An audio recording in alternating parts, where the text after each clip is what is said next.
No gavel. All right, good afternoon, everyone. Welcome to the House Appropriation Committee, Public Safety and Administration Subcommittee. Today we will hear from 5 agencies, and we'll have an opportunity also for some public testimony as well. The first agency we're going to start with is the Office of the Attorney General, and we'll begin with the budget analyst, Mr. Jacob Polikov. Thank you very much, Mr. Chair. Happy to start with the Attorney General's budget today. The fiscal 2024 budget increases $18.5 million, or about 31.6%, to $77 million. The approximately 75% of the increase is in special funds due to the inclusion of $14 million to fund the Access to Counsel and Eviction Special Fund, which was previously budgeted in Judiciary's Administrative Office of the Courts. These funds used originate from the state's Unclaimed Property Fund. On page 2, we have information on proposed deficiencies for fiscal 2023. Proposed deficiency appropriations reduce the fiscal 2023 budget for the Office of the Attorney General by a net $1.1 million. Deficiencies are provided for a few purposes. The first is a $208,000 general fund increase to fund an independent audit of the Office of the Chief Medical Examiner. Just over $143,000 in special funds to fund 2 new positions for Assistant Attorneys General focusing on enforcement in the Consumer Protection Division, and a $1.5 million reduction reflecting the transfer of general funds to the Department of Public Safety and Correctional Services to fund efforts by the U.S. Attorney to combat crime in Baltimore City. On page 3, we have a pie chart, Exhibit 1, showing the fiscal 2024 allowance for OAG, which totals $77 million. The Legal Counsel and Advice Program occupies 37% of the total budget. The next largest programs are Consumer Protection and the Medicaid Fraud Control Unit at 16% and 9% of the total allowance, respectively. As shown in Exhibit 2 on page 4, the fiscal 2024 allowance again increases by $18.5 million, or about 31.6% over the fiscal 2023 working appropriation. The inclusion of funds for the Access to Counsel and Evictions Special Fund increases the budget by $14 million as per Chapter 40 of 2022, which required the one-time distribution of these funds from the Unclaimed Property Fund. Other significant changes include $4.9 million for new positions, offset by a $2.1 million reduction in funding for contractual full-time equivalents, as several of the new regular positions are conversions. We also have $375,000 for the Office of the Chief Medical Examiner audit expenses for experts and staff, along with the annualization of the November 2022 4.5% cost of living adjustment. A quick note about that audit for the Office of the Chief Medical Examiner on page 5. These funds have been allocated to OAG for an audit of the Office of the Chief Medical Examiner in fiscal 23 and 24.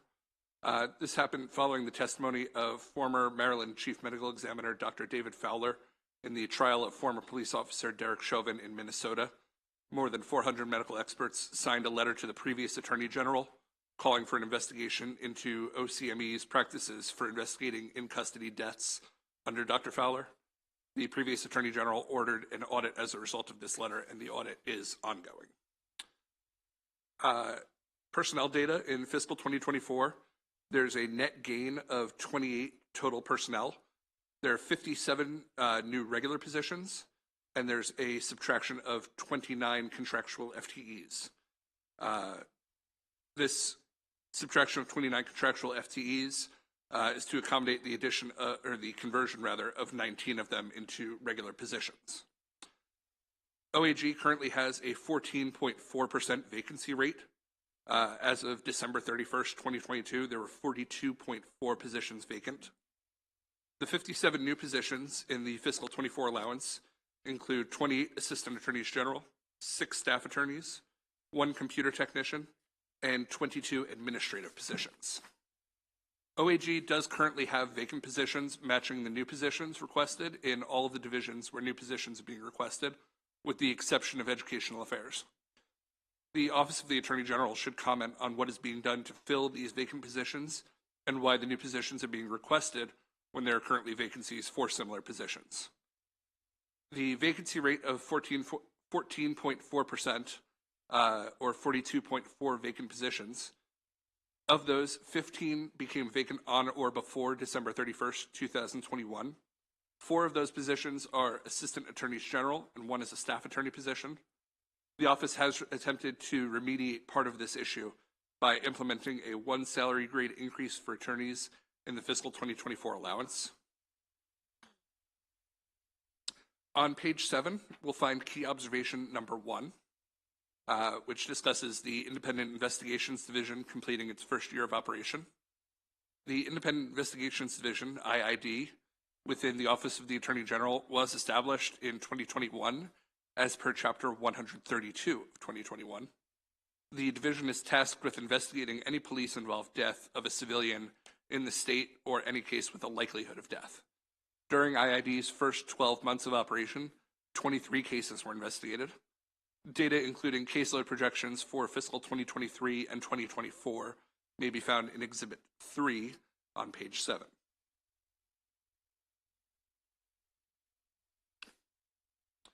The estimates for fiscal 2023 and 2024 are based on projections of a working group that was charged with creating the division that IID would investigate 30 to 40 qualifying cases in any given year. The Department of Legislative Services recommends the adoption of committee narrative requesting a report on the performance of IID in fiscal 2023.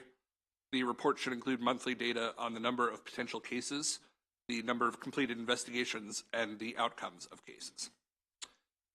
On page 8, we have key observation number 2, which discusses the continued rollout of access to counsel in evictions. Chapter 746 of 2021, just as a refresher, established the Access to Counsel in Evictions, or ACE program, which provides a right to counsel in cases of evictions for qualifying individuals, along with the ACE Special Fund, both of which are administered by the Maryland Legal Services Corporation, or MLSC. The same legislation also established the ACE Task Force, which is staffed by 15 members appointed by OAG. Further, Chapter 685 of 2022 mandated that the judiciary compile data on evictions and share that data monthly with the Department of Housing and Community Development, beginning on January 1st, 2023. The rollout of the ACE program is a 3-year process, with final implementation to be completed by October 1st, 2025. Per Chapter 40 of 2022, the ACE Special Fund is allocated $14 million in revenues diverted from the Unclaimed Property Fund. These funds are appropriated to MLSC via the OAG fiscal 2024 allowance, as we've previously noted. A portion of the additional fiscal 2024 expenses not covered by the appropriation in OAG is expected to be covered by funds transferred to MLSC via a grant agreement wherein the Department of Housing and Community Development agreed to transfer $5.4 million in funding from the second round of the Emergency Rental Assistance Program. Additionally, Chapters 20 and 21 of 2022 appropriate certain funds to the ACE Special Fund that are received from a final settlement, agreement, or judgment relating to certain investigations or enforcement actions. Funding is expected to be available in the ACE Special Fund from this source in fiscal 2024, but the exact amount of funds has not yet been appropriated. The projected costs of implementing ACE in fiscal 2024 are $16 million in legal services grants to nonprofit legal services organizations which provide the access to counsel, $1.15 million in coordinated grants for intake and infrastructure, $1 million for tenant outreach and education, and $500,000 for administrative expenses.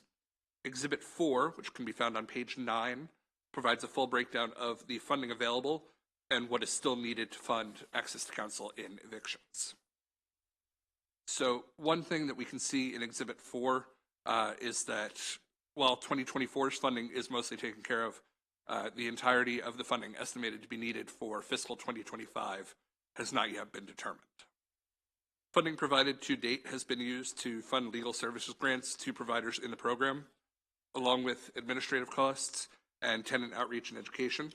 The program has provided funding to 11 organizations providing access to counsel and evictions in the first phase of the rollout. This first phase prioritizes funding in jurisdictions that had previously designated funds of their own to use in providing eviction prevention legal services in accordance with statute. In the first 2 quarters of fiscal 2023, these 11 organizations have received a combined total of about $6.6 million. A full breakdown of the funds granted to legal services providers can be found in Exhibit 5, which itself may be found on page 10. So we see that the Pro Bono Resource Center has received the most funding at approximately $1.8 million, followed by Maryland Legal Aid at $1.6 million.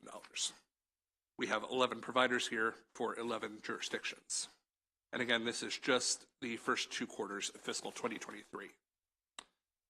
During the first 2 quarters of fiscal 2023, 1,508 tenants were provided with access to counsel via the ACE program, with the highest number of recipients, 441, in Prince George's County. At the time this analysis was written, there was not a projection available from MLSC for the number of cases in the remainder of fiscal 2023. A full listing of the counties where access to counsel and evictions was offered in the first 2 quarters of fiscal 2023, and the number of cases handled is found in Exhibit 6 in the middle of page 11. The cases closed with help from ACE had a variety of different results. Tenants received advice or counseling in 579 cases and may have declined full representation in those scenarios. Additionally, 380 tenants had their eviction delayed, which gave them the time to find alternative housing. There were 1,519 benefits reported. This compares to 1,508 tenants provided with access to counsel, and this change in numbers occurs as some providers report more than one benefit per case. A full breakdown of the types of dispositions may be found in Exhibit 7, which is on page 12. So we note a couple of different significant outcomes here. There's cases where representation is obtained for litigation or administrative proceeding. There's the prevention of eviction from public or subsidized housing. There's the prevention of eviction from other housing. There's overcoming denial of tenants' rights under lease, or the obtainment of cash for keys, relocation assistance, or other tenant settlement, among others.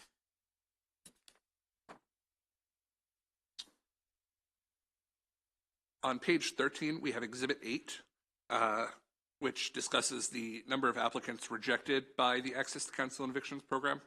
The cases which were displayed in Exhibits 6 and 7 are only a fraction of the cases where help was sought in the 11 counties where access to counsel was available. In the first 2 quarters of fiscal 2023, 718 applicants were rejected from the program, according to MLSC. The most common reason for rejection was a lack of resources, with 415 applicants being rejected for this reason. As the implementation process continues throughout fiscal 2024, ACE plans to add more providers in order to lower the number of rejections. As the program proceeds towards full implementation in fiscal 2025, it is expected that the program will provide access to counsel for Marylanders under the threat of eviction across the state, especially once sufficient funding exists to provide increased access to counsel outside of areas which are statutorily required to have priority access to funding at this time. MLSC also expects to begin tracking data on the desired outcomes of tenants so that those can be compared to the outcomes of cases in order to determine if the access to counsel is having the desired effect for tenants. DLS recommends the adoption of committee narrative requesting quarterly reports on the implementation of the ACE program in fiscal 2024. The third key observation, which can be found on page 14, discusses antitrust division investigations, which have decreased, and enforcement actions, which have remained stable. The Antitrust Division OAG enforces the Maryland Antitrust Act to ensure that fair economic competition exists within the state.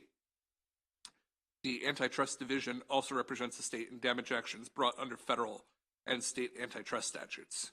In fiscal 2022, the Antitrust Division investigated or was involved with inquiries or advice in 224 cases, a decrease of 163 cases from the prior year.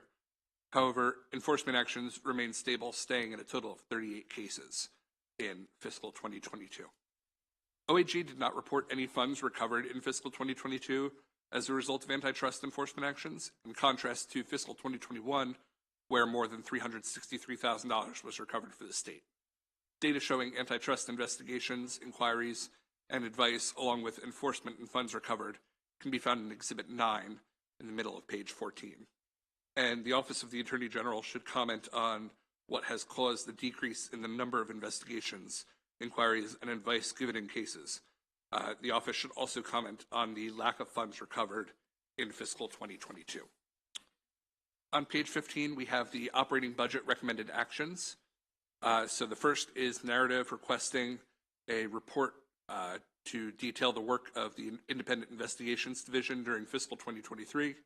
And the second is the quarterly reports from the Access to Counsel and Evictions program. And that is all I have for you today, and I'm happy to take any questions. Thank you, Jacob. Do we have any questions for the analysts? All right, seeing none, thank you for your analysis. Definitely appreciate it. We will now move to our Attorney General. Mr. Attorney General, please introduce your representatives that you have with you as well. And welcome to your first budget hearing with the Public Safety and Administration Subcommittee. Well, glad to have you. Mr. Chairman and Mr. Vice Chairman, it is really an honor to be here. This is my 17th session, a regular session, where I've had the privilege to engage the legislature, 8 years as a member, 8 years as Lieutenant Governor, now this first year as Attorney General. And although I didn't count it, I perhaps testified, I'm going to guess, 100 times.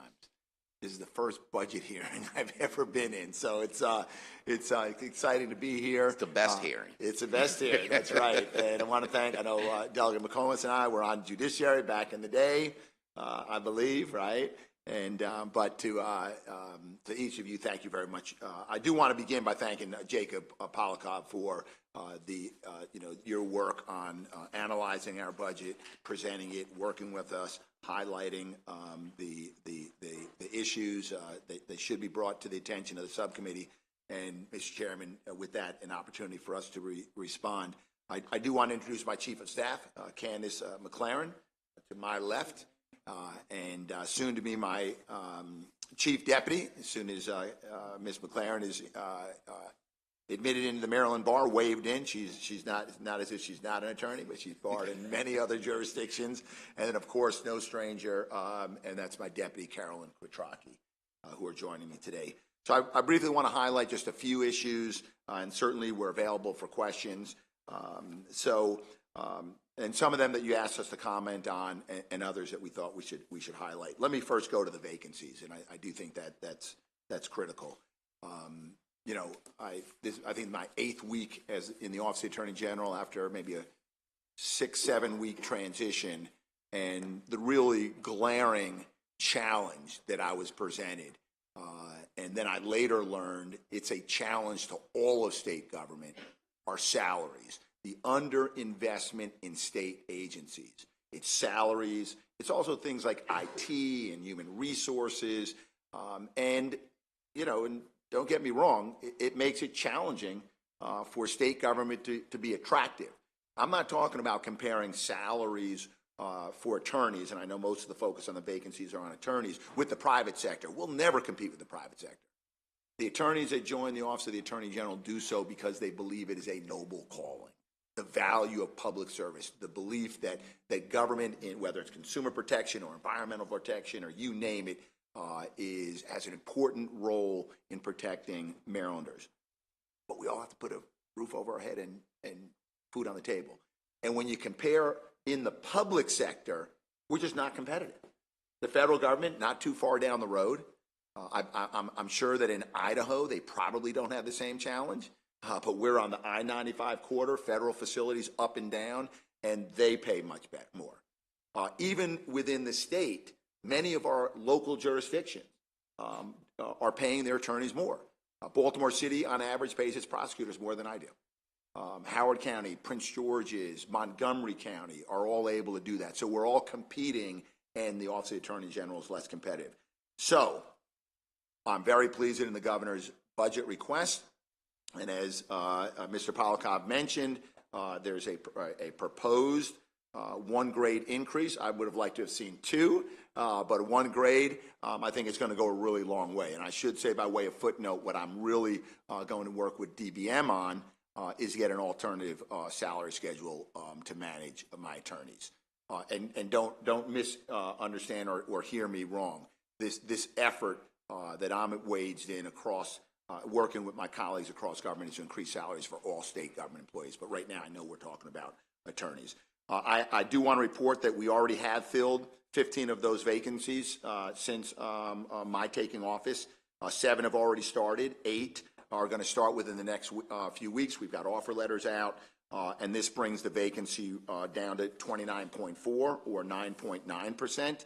And of that 29.4, we're ready to make offers on 7 of those vacancies. So bringing down to really closer to 21 vacancies, and we're actively recruiting. I'd like to take credit, but I'm going to give it to Governor Wes Moore. I think the enthusiasm around his candidacy, people want to come and work for state government, and we're one of the beneficiaries of that. So I wanted to speak to vacancies. Next, let me talk about new positions. We are asking for new positions. On the campaign trail, and I'm sure many of you out there heard the same thing in every community you were in. Public safety, public safety, public safety. You were asked, just like I was asked, what are you going to do to improve public safety in my neighborhood? And I said,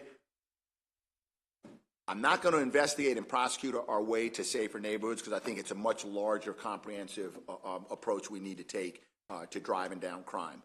But investigations and prosecutions are important.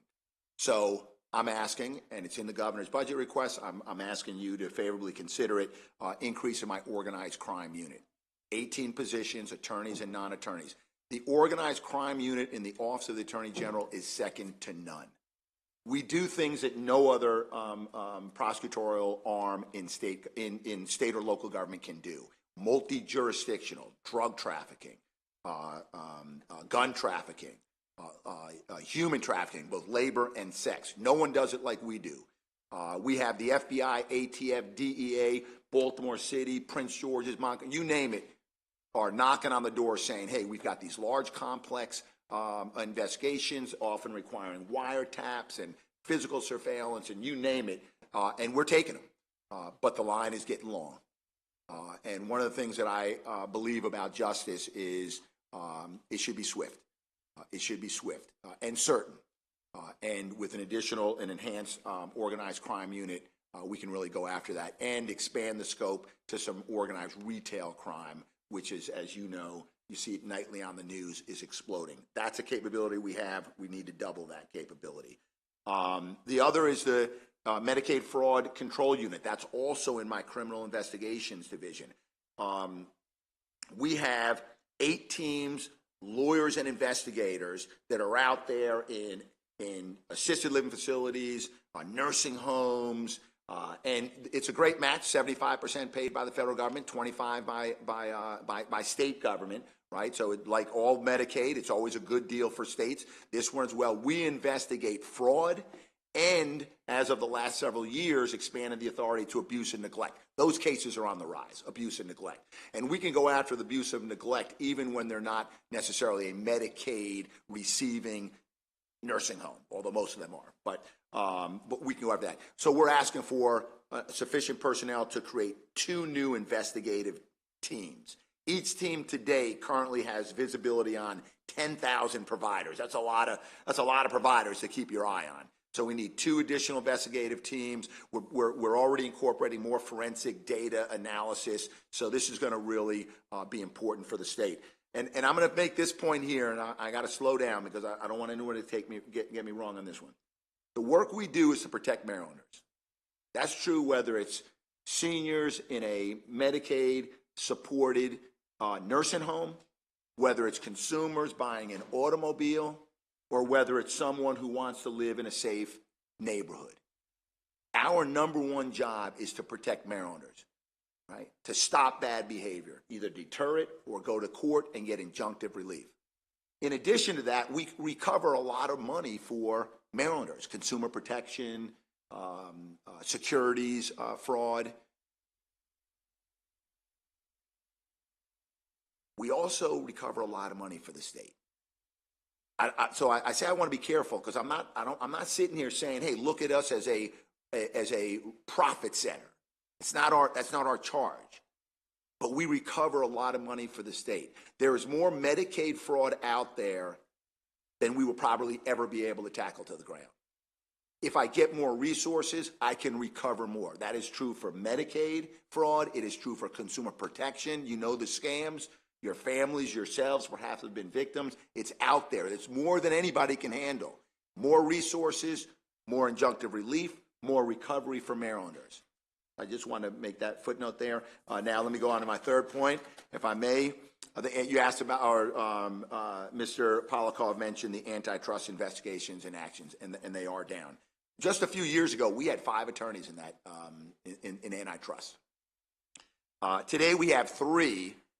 Including the division director, but from January of 2021 to March of 2022, which covers some of the period in which these investigations were down, we only had 2 AAGs. And that's just tough. I mean, these are complex cases, hard to do investigations. It's even difficult to participate in the multi-state investigations that are happening around the country. So in large part, the reduction in numbers is part of that. But the other piece is that most of our settlement dollars comes from large multinational, and there just haven't been large multinational settlements that we've been involved in during the period that Mr. Polakov pointed out in the report. We are making an over-the-target request. And I probably shouldn't be talking about that here because I know that's down. I think that's in budget. That's in the supplemental budget, but I want to put a marker. We are asking for an additional AAG, Associate Attorney General, and 1 paralegal. But that's over the target. That's not for today. I did want to respond, though, to the point. Few multi-state large settlements, and we're just starting to kind of come up to speed, bringing in more attorneys to do this important work. The last point that I wanted to address, which was raised by Mr. Polakov in his comprehensive report, his analysis, has to do with the recommendation for quarterly reports for the access to counsel in evictions. I'm almost embarrassed standing here talking about a report when so much of your presentation was on this program because it is a very valuable program. This program is great. I applaud the General Assembly for creating it. The differences that you're making already, we're not even at full scale yet, full rollout, but it's making a huge difference. And Mr. Polakov laid out the difference that it's making, the stakeholders that are included, the service providers, the legal service providers that are involved, certainly the Maryland Legal Services Corporation doing an outstanding job. Great program. So my request is real simple. We staff it. I think we make appointments to the task force. This is really operated by the Maryland Legal Services Corporation. In fact, in your very comprehensive and well-done report, all of the data is provided from the Maryland Legal Services Corporation. So just in an effort to lighten our workload just a tiny bit, I asked to be deleted from the requirement to participate in submitting the report. They can do it. They can do a great job. And who knows, maybe I'll be able to focus a little more time on antitrust investigations. My tongue-in-cheek comment there. And then I will also say that the requirement is for the IID report. And I think that's probably because you picked up on the fantastic report that we did submit last year. I know it came, I think, late here maybe. We submitted to the authorizing committees. I believe that was November. It was completed. Great report. Shows all of our independent investigation cases and the results. We're more than happy to support that being in statute. We're going to report on it anyway. And with that, Mr. Chairman, we're available for questions. Thank you very much, Mr. Attorney General. I think that's the first time, at least in here, I've heard someone say, hey, can you not make us give that report in public? It usually happens behind the scenes. But, okay. Okay. Although, No. let me say this, Mr. Chairman. I said to my team, I said, look, we are often asked to do things in the Office of the Attorney General, and we welcome it. We really do. We welcome it. But one of the things, one of the tones that we are going to set a little bit differently is we got to constantly remind our board of directors, the General Assembly, that everything you ask me to do, it's going to require resources and funding. Yep. And I know to do this report and to work with the Maryland Legal Services Corporation, I know it doesn't seem like a lot, but what that's going to require me to do is there's going to be some employee in my office that I won't say it, but implicit will be, you just lost 10 minutes a day for lunch because that's what's going to take on average for you to get this report done. Yeah. And 10 minutes here and 5 and 3 minutes here. And the next thing you know, they're working through lunch. And the next thing you know, they're working late. And the next thing you know, the absenteeism goes up. So I just say, we got to constantly have a conversation with our board of directors about the costs of delivering the kind of government that Marylanders deserve and they demand. Yep. No, I definitely appreciate you saying that as well.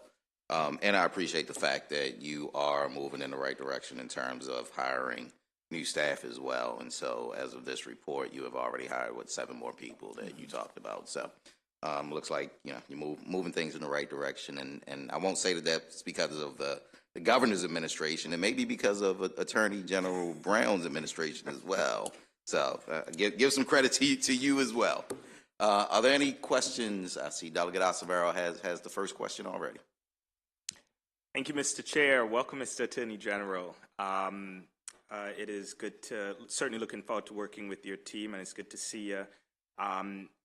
Just a question about the divisions within your office. I know the OAG is supported by 14 divisions, and I know you're looking at creating another one with respect to civil rights, equity, inclusion, et cetera. And so just wanted to make sure, and I completely agree. I think, that's the kind of leadership that we need to see in terms of state government. But as far as staffing that division and the work that that division will be doing, can you speak to that as far as like your, not just the budget that you all are pushing for, but more long term? Sure. And so I'll give you some specifics. That Civil Rights Enforcement Division, and if we haven't already, we'll certainly get this to you. Of course, it's contingent on the passing of legislation. That's going to require 12 people. It's going to require 4 support staff and 8 attorneys, $1.8 million a year to stand that up. The long-term vision is that in Maryland, no Marylander, regardless of race, religion, ethnicity, sexual orientation, gender identification, or geographic location, should be denied the rights and privileges of living in Maryland. We've got a lot of fantastic entities in this state that are on the civil rights front, like the Maryland Commission on Civil Rights. But that should be no reason not to have your Attorney General to bring these larger impact cases. Think about our sort of like federal partners. You got the Department of Justice and you have the Equal Employment Opportunity Commission. They kind of work hand in hand. Department of Justice brings the big hammer. It sends the big signals. It gets the big recoveries. It involves the big bad actors. We don't have that in Maryland. The Office of the Attorney General with this Civil Rights Enforcement Authority will be able to do that. On the campaign trail, I know you've heard, because I've heard as well, right? Discrimination in housing appraisals, right? We're talking about harassment at medical facilities, where, there's a whole host of, there's business-to-business discrimination that's happening that right now the Maryland Commission on Civil Rights does not have the resources to go after. Think about my Consumer Protection Division, and I know you're familiar with the impact that they make, recovering on behalf of consumers, big actions, right? We took Westminster Management, a company that was owned by Jared Kushner, multiple properties, I think 9,000 units under management in Maryland, and they were providing substandard, deplorable, decrepit conditions for renters. Now, we use our consumer protection arm to go after them, okay? And big settlement for them. Give us a civil rights authority, we'll make that kind of impact. We're not going to create the discrimination. It's out there. We're going to investigate it, enforce it, and remediate it. Carl Racine, former Attorney General in Washington, D.C., last year, with the same authority that I'm seeking, settled the largest housing discrimination case in U.S. history, $10 million.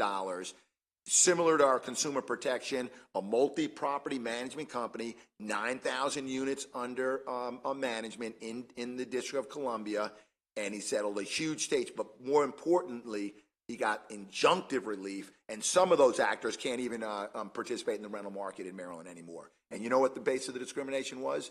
It was what you all did 6 years ago. And I mentioned I was in the General Assembly with Delegate McComas over in Judiciary. Remember the lengthy debates about source of income discrimination? Well, you all finally passed that, but guess what? You don't have an arm of government that's enforcing it like they are in the District of Columbia. That was a source of income action that he brought, $10 million settlement. Give me the authority, I'm going to protect Marylanders. And then, Mr. Chair, just follow up, and appreciate that response, Mr. Agee. Staying similarly on that topic, and really glad to hear that, you know, you'd be going after bad actors, particularly those who are predatory. The General Assembly, as you know, gave your office some new powers, particularly around investigating and prosecuting, you know, instances of police injury, killings, etc. And I know that since then they've done a report. Just wanted to circle back on that, just pointing out, and I know you're aware, that a majority of cases, especially when we're talking about not just police accountability, but trust, right? 97% of police brutality cases result in a declination to bring charges against that, you know, particular officer. And so that has impacts in terms of trust. Your office now has a new responsibility, you know, which no doubt will certainly need resources. Can you speak to, one, whether that team, because we know there was a report, right? There's investigations going on. Can you speak to the team, whether it's been staffed up? And then also, just what role you think your office is playing to ensure that Maryland's not contributing to that more larger number where we've seen low prosecutions of law enforcement who abuse their positions, right? And instead we're showing that, you know, the OAG is certainly an office that would be going after officers who do abuse their positions. Thank you for that question, and I think the General Assembly did the right thing 2 years ago and created the Independent Investigation Division in the Office of the Attorney General. That unit now is fully staffed up, and as we, in the report, which I know you've seen because you cited some statistics from it, we, in this report, 24 cases. None of them have resulted in prosecution. We don't make recommendations on whether they should be prosecuted or not, nor do I publicly comment about whether I would have prosecuted or not. That's not our role and responsibility. Chairman Smith and others, but Chairman Smith has filed a bill in the Senate. He's stated publicly it's one of, if not his top priorities, to extend my investigative authority to include prosecutorial authority. We think it's a best practice. We testified a week or so ago in the Senate. We're going to testify in another week or so in the House. We think it's a best practice. We think that most states' attorneys would privately agree with that, but publicly they're opposed. Why would they privately agree? Because most states' attorneys will tell you privately or out of the context of a pending bill that, hey, look, if I've got a high-profile criminal case, think homicides and rapes and these big cases, that prosecutor wants to be out front early, working with law enforcement, okay, making sure that, hey, are we following this lead? Are we doing this? Because they've got a theory of the case. That doesn't mean that they're fabricating evidence, but they want to make sure that the evidence that they need to support their case is being investigated. So in the current regime, I'm investigating, and then I'm turning over to the state's attorney. Here's your investigation. That's not a best practice. And what I said to Chairman Smith and the members of the House Judiciary, and I'll share here, is you've already made the determination, rightfully so, that you need to have an independent investigation. And that horse is out of the barn. You're not putting that back in the barn, okay? Since you've done it on the investigation, the best practice cries out for independent prosecutorial authority. In order to do that, I'm asking for 4 additional positions to do that. So I've got a team doing the investigations then is smaller than what my predecessor asked for, but that's okay. We're getting the job done. But now to pick up the prosecutorial authority, That means I might be bringing cases to trial, okay, or I may be, teeing them up where we can plea them out. Whatever the disposition may be, I need 4 additional people. I get you that information because I don't have in front of me whether that is. Oh no, that's right. It's 2 attorneys, 1 administrator, 1 paralegal, and we'll make sure you get that. But here's the other piece I wanted to bring to your attention. Because you were asking, I think, and I really appreciate it, Delegate Acevedo, the question, what are we doing to stop all this, right? Investigation prosecutions, that's after the fact. And like I said when I talked about the organized crime unit, we're not going to investigate or prosecute our way to safer neighborhoods, nor will we investigate and prosecute our way to less police misconduct. That's about police accountability. That is about public confidence in law enforcement, which improves public safety. But I think we've got to go one step further. So another one of my priority bills, which is going to be heard next week in the House and the Senate, is to give my office authority to conduct pattern or practice investigations of police misconduct. The Department of Justice already has that authority. And they've been in Maryland in different jurisdictions, and it's worked. When I was in Congress, I supported the George Floyd Justice in Policing Act.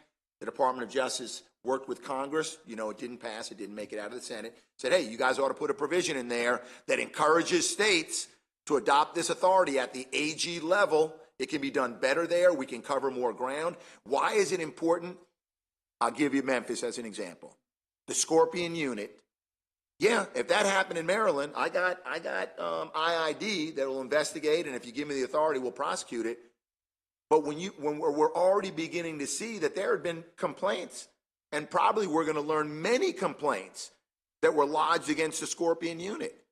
Those complaints come to the Office of the Attorney General, gives me the opportunity to go down into that department and say, hey, what do you got here? You got a special unit, they're doing this. Hey, let's look at their training, let's look at the recruitment, what kind of resource they do. You got a lot of complaints here, what's going on? This is what we need to do. It is not intended to uncover criminal liability on the part of law enforcement. If during the investigation, the pattern of practice investigation, some criminal activities is discovered, we're going to refer that out. Our job is to look administratively what's going on, what's creating a culture of misconduct, and work with local law enforcement to address it. I need 8 people for that. Gotcha. Delegate Acevedo, that was your last. Yep. Close it out with a solid axe there. Absolutely. Yeah. Thanks. Need 8 more people. Delegate McComas. Thank you for being here. Obviously, I've seen your career go in a great trajectory. My question for you is, when you talked about Medicaid and the fact that there's a lot of corruption there, do the feds, okay, let's say that you do find that there is corruption, okay, and you recover the funds, does Maryland get 25% and the feds get the 75 that they paid out, or do we get to keep all of it? Or, let me just ask this, is it possible that, kind of thinking outside the box, I'm not sure it's legal or not, but if the Attorney General's office did the work and you had a more a larger Medicaid fraud unit, could you get money from the feds to help pay for your expanded department? So the short answer is yes. I will say I'm going to stick with fraud and not corruption. It's Medicaid fraud we go after that may or may not include corruption. But the answer is yes. The 75-25 is what the federal government pays. So every attorney I have out there, every investigator I have, 75% of their salaries from the feds, 25 from the state. And the federal government has not put a cap on whatever I can support, whatever we can support, they're going to match it. Because when the program was originated, I think 30 years ago, I think 1 or 2 states piloted. They saw like these great results. A few states sort of joined on, and they were like, I don't know if we want to continue doing it. Then at some point, the federal government said, wait a second. There is a lot of fraud in Medicaid. Okay? There's a lot of fraud in Medicaid.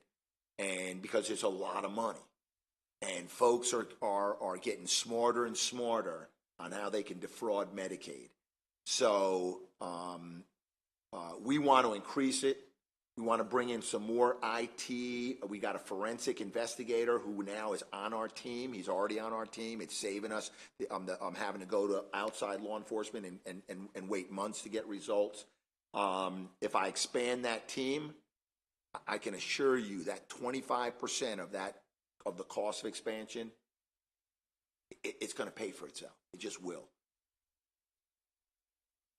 Other quick question is, if you had been able to maybe examine the gun trace task force, and look at how they were maybe not properly monitored or anything, would that possibly have changed all those folks going to jail, or getting having to make plea bargains? In other words, if there'd been an ability to have some intervention earlier on. I really can't comment on that because my observation, let's say, of the gun trace task force was in a different capacity, and I have not really done, kind of an observation analysis as the Attorney General, so I really wouldn't want to speak to that. Okay. Thank you, sir. Okay. Vice Chair Ivey. Thank you, Mr. Chair, and I'll be very brief. I just wanted to commend you for the work that you've done, not only in these 2 months since you've taken the helm, but truly over the last 20 years or so, serving the people of Maryland, and I really commend you for that. I think it's very important that we have individuals with the know-how in these positions of authority, and you certainly do. To see the energy and the passion today, it certainly warmed my heart. So you have a soldier here, General. Thank you for your hard work. Thank you very much, Mr. Vice Chairman. I think you summed it up well. And so I don't think we have any more questions for you. Thank you very much, Mr. Attorney General. You and your staff definitely appreciate you and look forward to working with you. Thank you, Mr. Chairman, members of the committee. Take care. Thank you. We actually do have one person that signed up to give testimony as well, and that's Deb Seltzer with Maryland Legal Services Corp.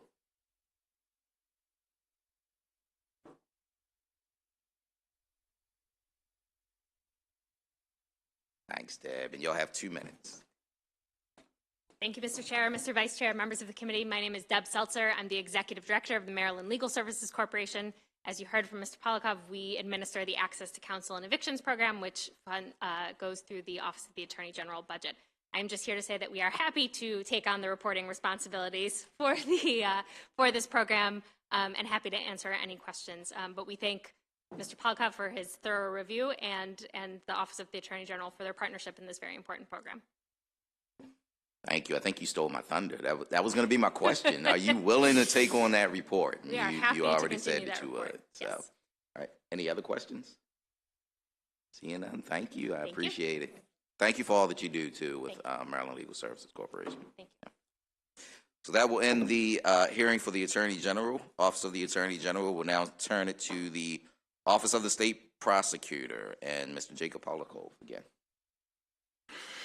Okay. In a very prosecutorial mood today. The Office of the State Prosecutor is an independent agency within the executive branch that investigates and, where warranted, prosecutes criminal offenses affecting the honesty and integrity of governmental officials, institutions, and the electoral process.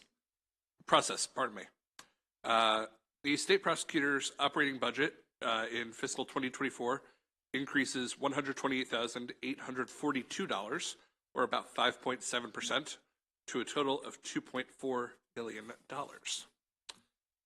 There are a couple of proposed deficiencies to supplement the fiscal 2023 budget for the Office of the State Prosecutor. These total $263,329 in general funds. Deficiencies are provided for a couple of purposes.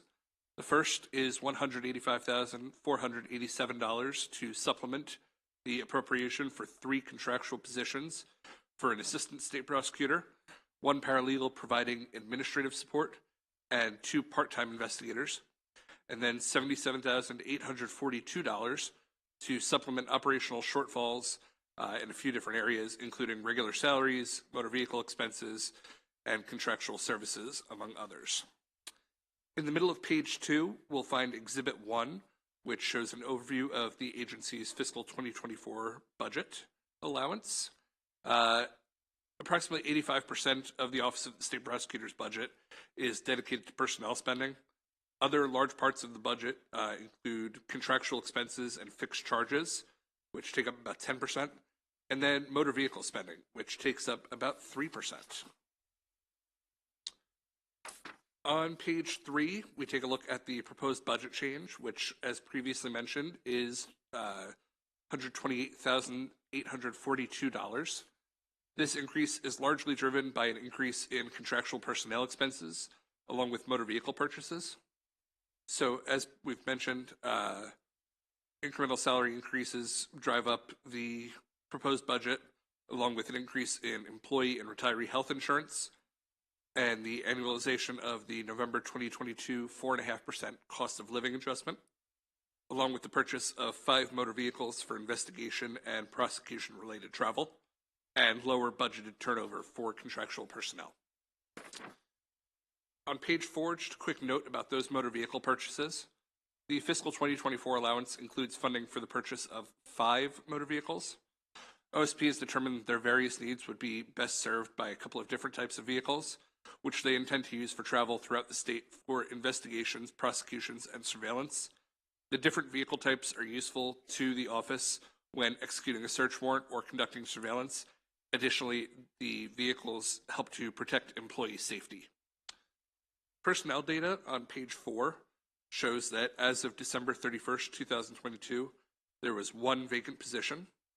The 1 vacant position is expected to be filled by a contractual attorney who has agreed to join the Office of the State Prosecutor on a permanent basis.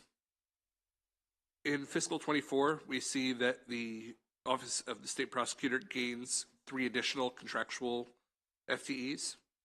The first FTE will be split in half, with the first position being a criminal investigator and the second being a forensic auditor. The second FTE is for an additional contractual attorney to assist in handling OSP's increased caseload, and the third is for a paralegal who will assist with investigations and litigation. On page 5, we have the first key observation, which discusses corruption complaints increasing after the implementation of a new reporting system. Corruption complaints to OSP increased more than tenfold between fiscal 2019 and 2022, growing from 36 complaints to 439 complaints over the 4-year period. OSP has attributed this spike in corruption complaints to its rollout of a new online system for submitting complaints, as well as an increased digital presence on social media. This increase in complaints has accordingly resulted in an increase in the number of investigations opened, with 63 investigations opened in fiscal 2022, as opposed to 35 in fiscal 2019. Expanded data regarding the number of complaints received and the number of investigations is found in Exhibit 3, which is in the middle of page 5. The number of investigations opened has risen, but it hasn't risen proportionally. Following the increase in complaints received, OSP implemented new processes for triaging and adequately assessing every complaint received with help from a new case management system. On page 6, we find key observation number 2, which discusses election law referrals decreasing with enforcement actions increasing. The number of referrals generally fluctuates in concert with the federal election cycle. As such, the years with the highest referrals recently have been fiscal 2021 with 506 referrals and fiscal 2019 with 463 referrals. The number of referrals tends to be lower in years without a federal election, as seen in fiscal 2018, when only 218 election law referrals were made to the Office of the State Prosecutor. Exhibit 4, in the middle of page 6, shows a full breakdown of the number of election law referrals and enforcement actions since fiscal 2018. Just as a note, enforcement actions taken is a measure that was not reported prior to fiscal 2020. After that, we have the operating budget recommended actions on page 7, and the recommendation is to concur with the governor's allowance. And with that, I am happy to take any questions. Thank you very much. Are there any questions for our analysts? Delegate McComas. Yeah, I guess I wanted to know a little bit more about the OSP's implemented new processes for triaging and adequately assessing every complaint, since, you know, it's increased because of the ease with which to file a complaint being online. In other words, if you know know anything about that, or maybe I should wait till the director. So I can give a brief comment on it, and then obviously it would be great if they were able to expand. But the new case management system, which was put in place, allows them to more efficiently categorize the referrals received through the system so that they can more easily catalog them and make their way through what needs to be investigated, what should be looked into a little further, and what doesn't necessarily need more follow-up than somebody doing a quick search to make sure nothing is out of line or to see that something is out of line. Thank you. Increases efficiency. Thank you. Are there any other questions? All right, seeing none, we will now turn it over to the Office of the State Prosecutor, and we have State Prosecutor Charlton Howard III with us. Please introduce who you have up there with you as well. Thank you, Mr. Chairman, and members of the Public Safety and Administration Subcommittee. As mentioned, my name is Charlton Howard. I'm the State Prosecutor for the State of Maryland. I appreciate the opportunity to talk to you about the important work of our office, and I do appreciate the efforts of Mr. Polikoff to display those and depict those efforts in his analysis very fairly and validate our work with our office. I'm joined today by our Deputy State Prosecutor, Ms. Sarah David, and our Director of Administration, Ms. Ruth Sweeney.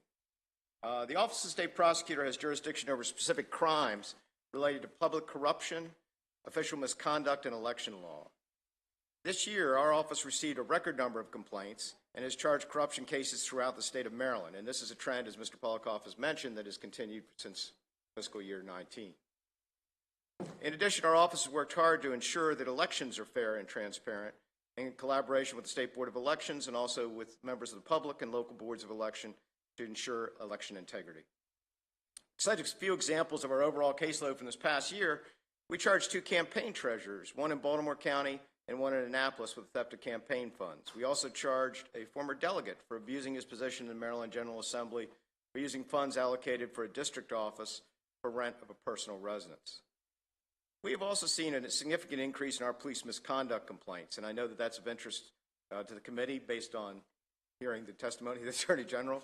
Our office does quite a few police misconduct cases, and in this last year, we've charged police misconduct cases in Wycomico County, Dorchester County, Calvert County, and Anne Arundel County, just to name a few.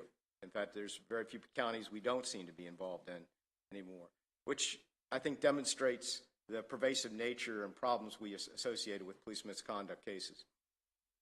In that vein, we have structured our prosecution. We've also conducted investigations throughout the state, ensuring the police are being held accountable for the misuse of their position and power, as I mentioned. In that vein, we've structured our prosecution team to reflect the increasing complaints in specialized areas of the law.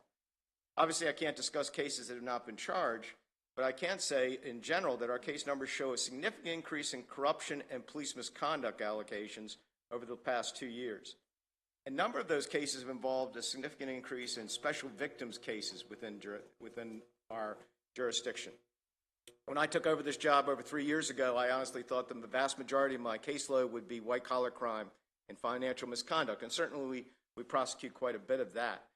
But there's a lot of official misconduct that involves special victims, whether sexual assaults, sexual exploitation, and other issues that involve personal, individual victims, and they deserve the full measure of protection and respect that we can afford by our offices. They should be afforded by any prosecutorial office in that vein. We've also seen, in that light, we've created a position of Senior Assistant State Prosecutor specifically to address police misconduct, focused on the legal and practical complexities that come with those investigations and prosecutions. We're also in the position of a process of creating a position for a Senior Assistant State Prosecutor who can handle the special victim cases and drive our overall special victim practice to address the increasing number of cases we receive in that vein. This is all in addition to our existing caseload and complex public corruption cases. With a litigation team right now of just 4 attorneys, including myself and our Deputy State's Attorney, who also handles our budget and legislation, in addition to a full caseload, as you can see, we're fairly stressed with resources. While our resources are limited, we work hard for our important mission. We appreciate the governor's allowance in our budget, concur with that allowance.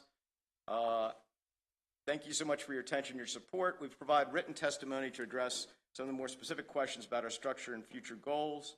If I can just turn to Delegate McComas' question about how what the measures we've taken to address the increasing complaint load. There are a variety of measures we've taken. One of them, and as Mr. Polikoff mentioned, our electronic case management system allows us to do a number of things. And in the old days in management school, they used to say, if you can't measure it, you can't manage it. And so we had to actually track our investigations, to document them with the accuracy and thoroughness that they deserve to allow us to prosecute, but also to assess overall trends within the system. That electronic case management system is important. We didn't have one before my tenure began, and having spent a large number of years in investigation as well as prosecution, that was an immediate need from my perspective.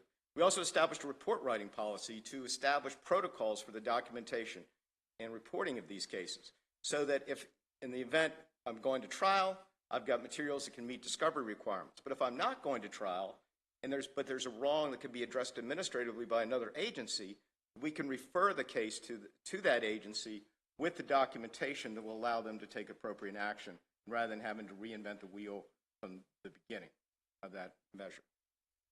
In testimony to the Senate a few days ago, I mentioned that in some ways you sometimes feel like the complaint desk for the state of Maryland, because people hear official misconduct and they contact our agency with a lot of issues that they deserve to have redressed. It's just not necessarily criminal culpability at the basis of it. So we do refer, and I would say about 70 to 80% of the cases that we do not initiate an investigation on, we do refer those cases to other agencies that would have, in our opinion, more ability to address or remediate those concerns.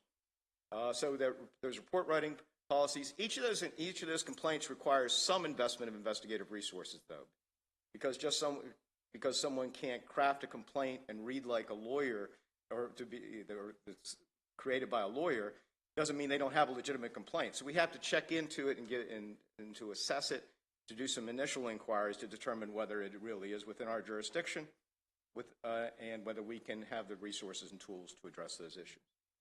So I hope that answers your question.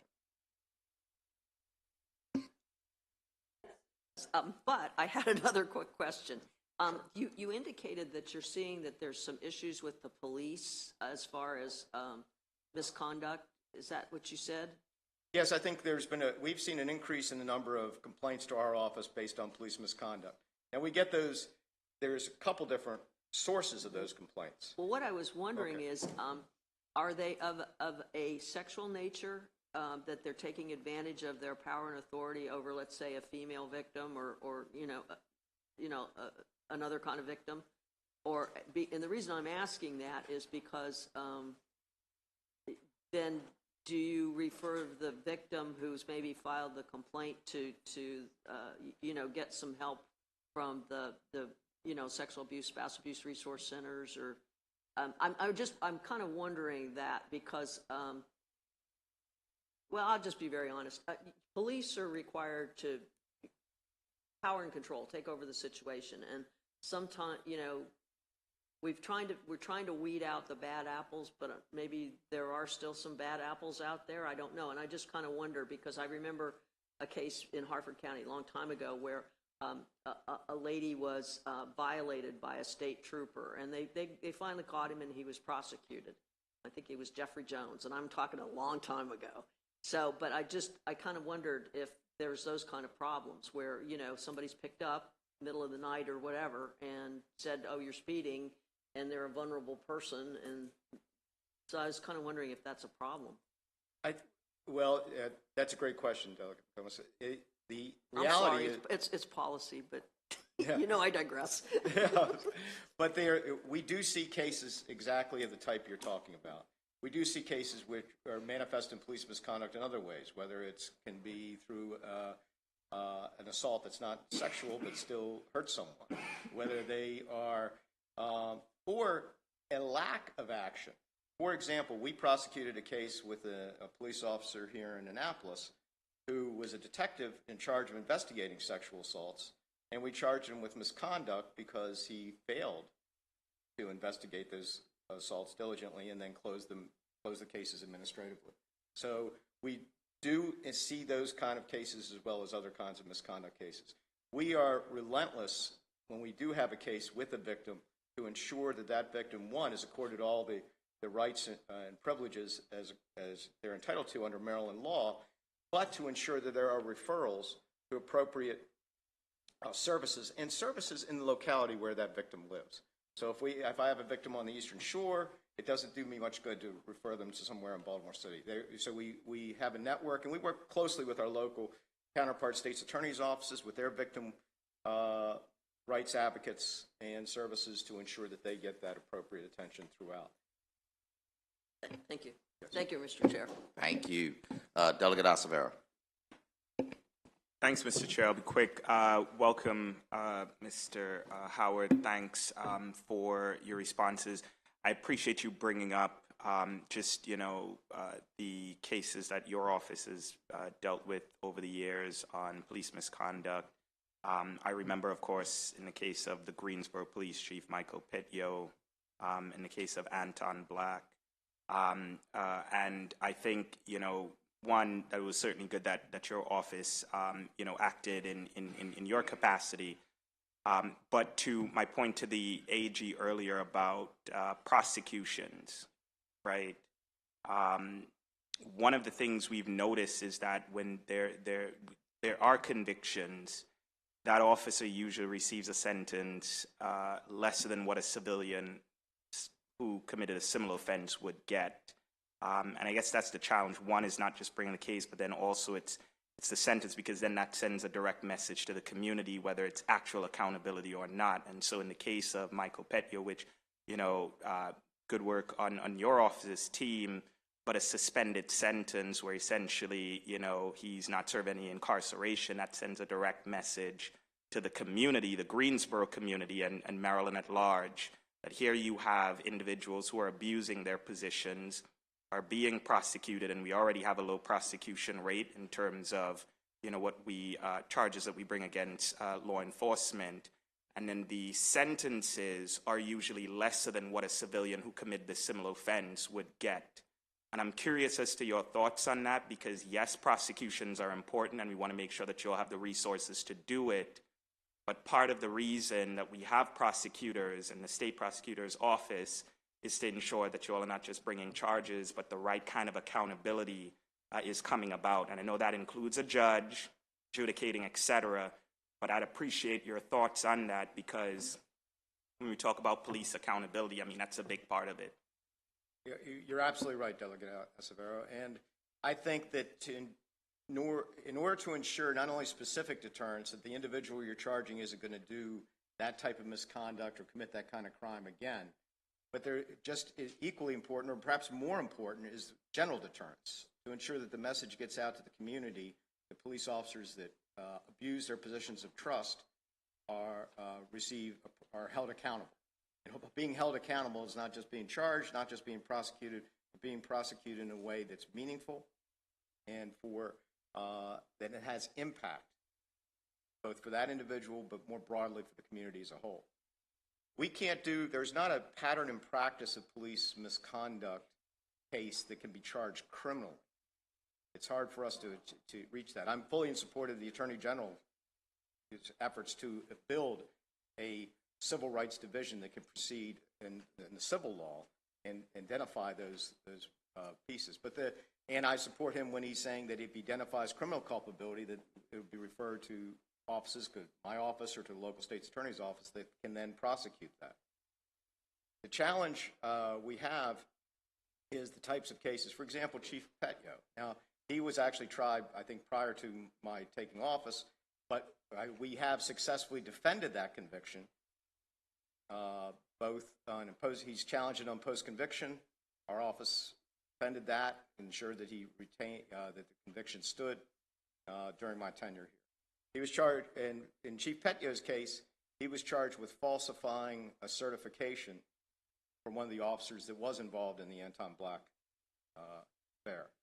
And he said that the officer passed a background check, and that he reviewed his records. And we were able to prove that he had actually reviewed the records, and records were very substantial, and that he did not include that in his application for certification.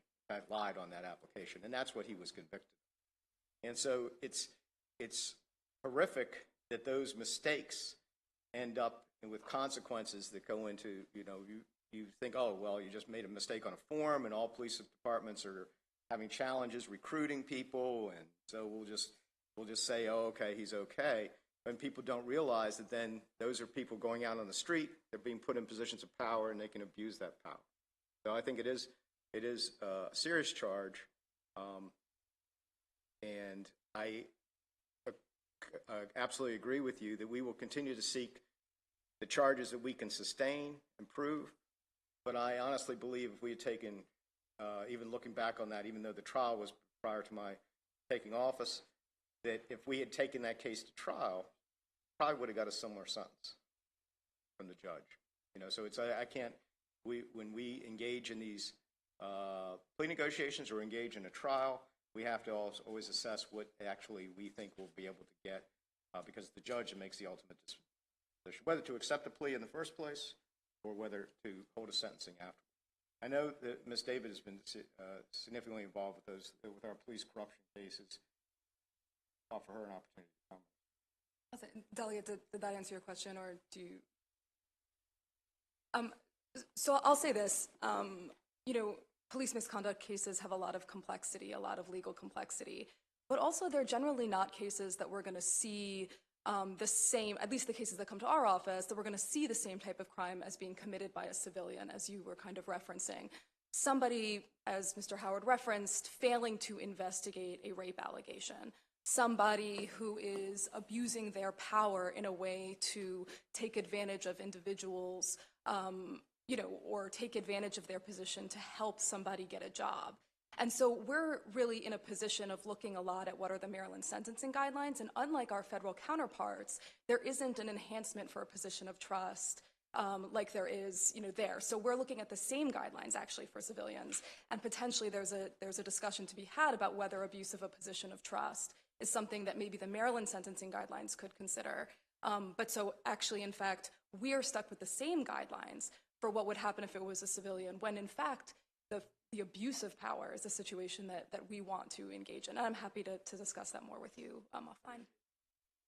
Mm-hmm. Thank you. Are there any more questions for the state prosecutor? Seeing none, thank you all very much for being here. Definitely appreciate you. So that will end the hearing for the state prosecutor's office, and we will now move to the uninsured employers fund. We'll have our analysis by Mr. Jason Kramer.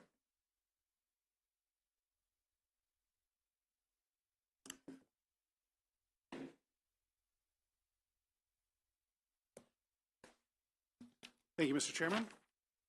My name is Jason Kramer, and I'll be presenting the analysis for the Uninsured Employers Fund. The UEF pays workers' compensation claims to employees whose employer does not properly compensate them for workplace injuries. It's funded by an assessment on workers' compensation awards. Starting here on page 1, this exhibit shows the fiscal years 2022 through 2024 budget. The fiscal 2024 allowance increases slightly to $5.6 million. Exhibit 1 on page 2 shows the Uninsured Employers Fund fiscal 2024 allowance uses. 60% of the allowance is for a contract with a third-party administrator, with most of the rest for the agency personnel. Turning to the first key observation on page 4, this issue is about the agency's fund balance. Exhibit 3 shows that the fund balance increased slightly in fiscal 2022 to $8.6 million, but is expected to decline in fiscal 2023 and 2024. Exhibit 4 on page 5 shows estimates of the Uninsured Employers Fund balance through fiscal 2030. An actuarial study performed by Pinnacle in 2020 projected insolvency of the fund by 2030. However, current trends show a slower than expected decline in the fund balance, although it is still trending downward. DLS has asked UEF to comment on plans to stabilize the fund balance in this analysis. The second of 2 key observations is regarding an audit findings from last session. The legislature last year restricted funds pending a certification from the Office of Legislative Audits that UEF is working toward resolution of audit findings from 2021. UEF has provided information to OLA, but at this time, OLA has not been able to review and provide certification of the plan. And DLS has asked UEF to comment on its plans to resolve the audit findings. DLS recommends concurring with the governor's allowance, and with that, I'd be happy to take any questions. Thank you very much. Are there any questions for Mr. Kramer? All right, seeing none, we'll now turn things over to the Executive Director of the Uninsured Employers Fund, Mr. Michael Burns. Thanks for being with us today. Thank you, Mr. Chairman. It's always a pleasure to come down and testify in Annapolis. It's good to see you again in particular, Mr. Chairman. Ladies and gentlemen, the Uninsured Employers Fund is a unique state entity. We are an insurance company that doesn't get to pick our clients. People come to us, and the first sentence of our testimony tells you what we do. If you will look at it, the Uninsured Employers Fund exists to protect workers whose employers fail to obtain workers' compensation insurance, or companies that were self-insured and have gone bankrupt. So the way this works is, generally, and I'm going to leave the bankrupt companies out of it, even though they can be very significant. We're covering employers from A&P Food Markets and Bethlehem Steel Corporation, and as you can imagine, that's a fair number of people we've had to pick up. But generally, this is the way it works. Employers are required, almost all of them, to have workers' comp insurance in this state. Some don't. Some are honest mistakes. Sometimes they don't know they have to have insurance. Sometimes they think they have insurance and they don't. But mostly, it is unscrupulous people who are doing it deliberately to save and make money. And they do it knowing that they are breaking the law, and they don't care. So one of their workers gets injured. And the way the process works is the worker will file a claim with the Workers' Compensation Commission. The commission will conduct a hearing. If there is evidence that the employer is uninsured, or if the employee does not know who their employer actually is, which actually does happen in cases, especially in construction and lawn care and such, we get brought in, the Uninsured Employers Fund. And one of my attorney generals will defend the case, and eventually the commission will determine, in this scenario, that the uninsured employee has been injured and he's entitled or she's entitled to benefits. Now, those benefits will be medical because they're hurt, and they can also be indemnity, which is you pay them because they've lost income. Medical benefits for an injured worker can last the lifetime. We have active cases, but we also have people who are deactivated, and they'll come back in 10 years or 20 years or 30 years, and they'll have to file a new claim, and we'll go through it again. So there's an order from the Workers' Comp Commission that finds the uninsured employer responsible. He or she ignores the order. We go after them. But in the meantime, we pay the medical and indemnity benefits to those workers. More than that, we have a third-party claims administrator that does outstanding work. It's in the testimony. No sense me going over it again. But we manage their care for them to help them make sure that their bills are paid. We do more than that, which is not really by statute mandated, but somebody has to do it. Somebody has to take care of these injured Maryland workers, or they'll just be out there at sea. So we do it. And our TPA does a very good job of it. I can tell you, without belaboring the point, that when I was asked to come over in November of 2016 to the UEF, I was an administrative law judge at the time, the agency was in a hopeless state of disaster. And I will not go into the details here, but everything was broken. Nothing was working right. It was unbelievable that a state agency could get to that point. That's not the case today. And it's 6 years. This is my 7th annual trip down to see you all. And I can certainly finally report that we are, for the most part, functioning normally as a state agency does. We are functioning efficiently. We do the job, and a number of programs have been set up. And I think you can see that, and I will segue into Mr. Kramer's first item here, which is the finding that the fund balance shows a stabilization to some extent. And I would like to stop and thank Mr. Kramer. He does an excellent job. He really does. And I'm not just saying that to be nice. I would say it to be nice, but I really mean it.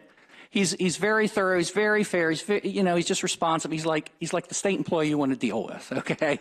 So thank you, Mr. Kramer, very much. I really do appreciate it. But as you can see from the fund balance, we did this actuarial study back in 2020, and it showed by 2029 we were going to be sort of insolvent. Insolvent is kind of an odd way to put it because we always have money coming in. We would just not have a balance. So we could keep paying bills, but we would be getting further and further in the red. You will notice by Mr. Kramer's numbers that is no longer close to the case if you look at that page. That now, instead of being in the red, our fund balance will be in 2030 a little over $6 million as compared to, I think he said, 8.5 or 8.6 today. Now, that's not a coincidence, and it's not good luck. One of the things we did, and we did it all through the agency, was to step up the game greatly when it came to collecting money. Because we are 100% self-funded, and that's what another aspect of us not being your usual state agency. We don't get any money from the state of Maryland. So I'm sort of like a private business. I have to collect money, or we don't function. So we do that. I have an outstanding team of 5 attorney generals. I wish General Brown was here right now so he could hear that. They really are. They are outstanding. They do great jobs. I rely upon them. I listen to them, which is a valuable skill for an attorney to have when he's dealing with other attorneys. And they are invariably correct. So we have stabilized the fund to some extent. Now, it does show it slowly dipping down. I will say 2 things about that. One, we continue to do more and more enforcement, more and more debt collection, better and better. And hopefully that number over time will not only stabilize but start to grow up. But if it does not, I would suggest 2 recommendations to this legislature. One of which is in my testimony is we are funded with a 2% assessment on most workers' compensation orders. The subsequent injury fund is funded with a 6% assessment on most workers' compensation orders, and that's been the case for decades. If you are concerned about the fund, you can increase that assessment from 2 to 3%, which would generate from $2 to $4 million a year, and that should take care of it. Also, and this is not in my testimony, but we kick around ideas all the time at the UEF because we've had to. One of the ideas I've kicked around with people is the fact that we are an entirely self-sufficient agency who pays state employees to work for us. So if you were faced with a decision and you did not, as a body, choose to increase the assessment, you could simply consider taking over the payment of my employees to work for the state of Maryland. The fund is a dedicated fund to help injured workers, and yet it spends $1.8 million a year currently to pay my salary and other people's salaries. So that is an option you can consider as well. But as you can see in Exhibit 4, this is not an issue, and it should not be an issue during your term. And believe me, and Mr. Chairman, I want to make this promise to you and this committee, if it gets to be a problem, believe me, you'll hear from me. I will come and I will tell you, because I am used to bad news, and I'm used to giving bad news to the legislature. I know you're as unhappy to hear it as I am to give it, but I am not shy about doing that. So believe me, and I will talk to Mr. Kramer about it if it ever gets to be that point. The second are the audit findings not yet resolved. Last year in the Joint Chairman's Report, this body ordered the UEF to supply to the OLA a report by November 1st of 2022 as to the 3 audit findings they had found. And I always appreciate them finding things because, you can never be too functional. and sometimes because you're so busy with things you're doing, you don't see mistakes and issues yourself as an agency or an agency head. So the OLA does an outstanding job of coming in and pointing out things you hadn't noticed, and they did that in this case. There were 3 audit findings. As I told the OLA, and it's your Exhibit 3 in the testimony, after consulting with the staff and the attorneys general, 2 of the 3 audit findings, which are listed in here, I won't go over them unless you have questions about them, but 2 of the 3 audit findings have been complied with. The third one looked to the attorney generals and myself like it would go to litigation before the Board of Contract Appeals, which is what we put into the report to the OLA. Subsequently to that notification, our third-party claims administrator, who had been told that they had overcharged us and we wanted a certain amount of money back, and again, this is in my letter, but my attorney general, one of my attorney generals, spent literally hundreds of hours going through every bill from that agency, and we came up with an amount which was, frankly, more thorough, more broad, far-reaching than the OLA, and that's no knock on the OLA. We just did everything, and the third-party claims administrator agreed to pay it. So they've been paying it. So as you all have a saying here, take yes for an answer. That's what we did. They told us they'd give us all the money we were asking for. So we said, thank you very much. We'd be happy to do it. And that's going on now. I'm happy to work with the OLA. They've had a number of questions since I notified them of that in December. And I continue to work with them, and I will continue to work with them until they are satisfied and they can report to you. But it is the conclusion of the Uninsured Employers Fund that we have complied with the 3 audit findings as sufficiently as we believe possible. We concur with the governor's allowance, and I would be more than happy to answer any questions you may have about this agency. All right, thank you very much. Let me just mention that we're now joined by the Vice Chair of the Appropriations Committee, Mr. Vice Chair Chang. Are there any questions? Mr. Chairman, Delegate Chang is one of my delegates. He represents me in the legislature. So nice to see you, Mr. Vice Chairman.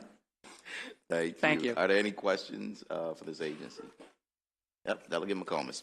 I just have one question. I can't resist it, but you used to be a delegate, correct? I did. Yeah. I did, yes. And your wife is Kim, right? Okay, Still. I just want to make sure. The long-suffering Kim is usually the way it's prefaced, but yes. Yes, I will tell you, Delegate, that the UEF is, I just turned 65 last week, God help me. And the UEF is my second favorite professional thing to ever have done in my life and career, but being here was the first one. So I'm always happy. When I say I'm happy to come and respectful, believe me, I am. I was, for my sins, I actually volunteered to go to the Judiciary Committee. And now Delegate McComas is over here and loving every minute of it. So. Well, Mr. Chairman, I'm sure I would have as well.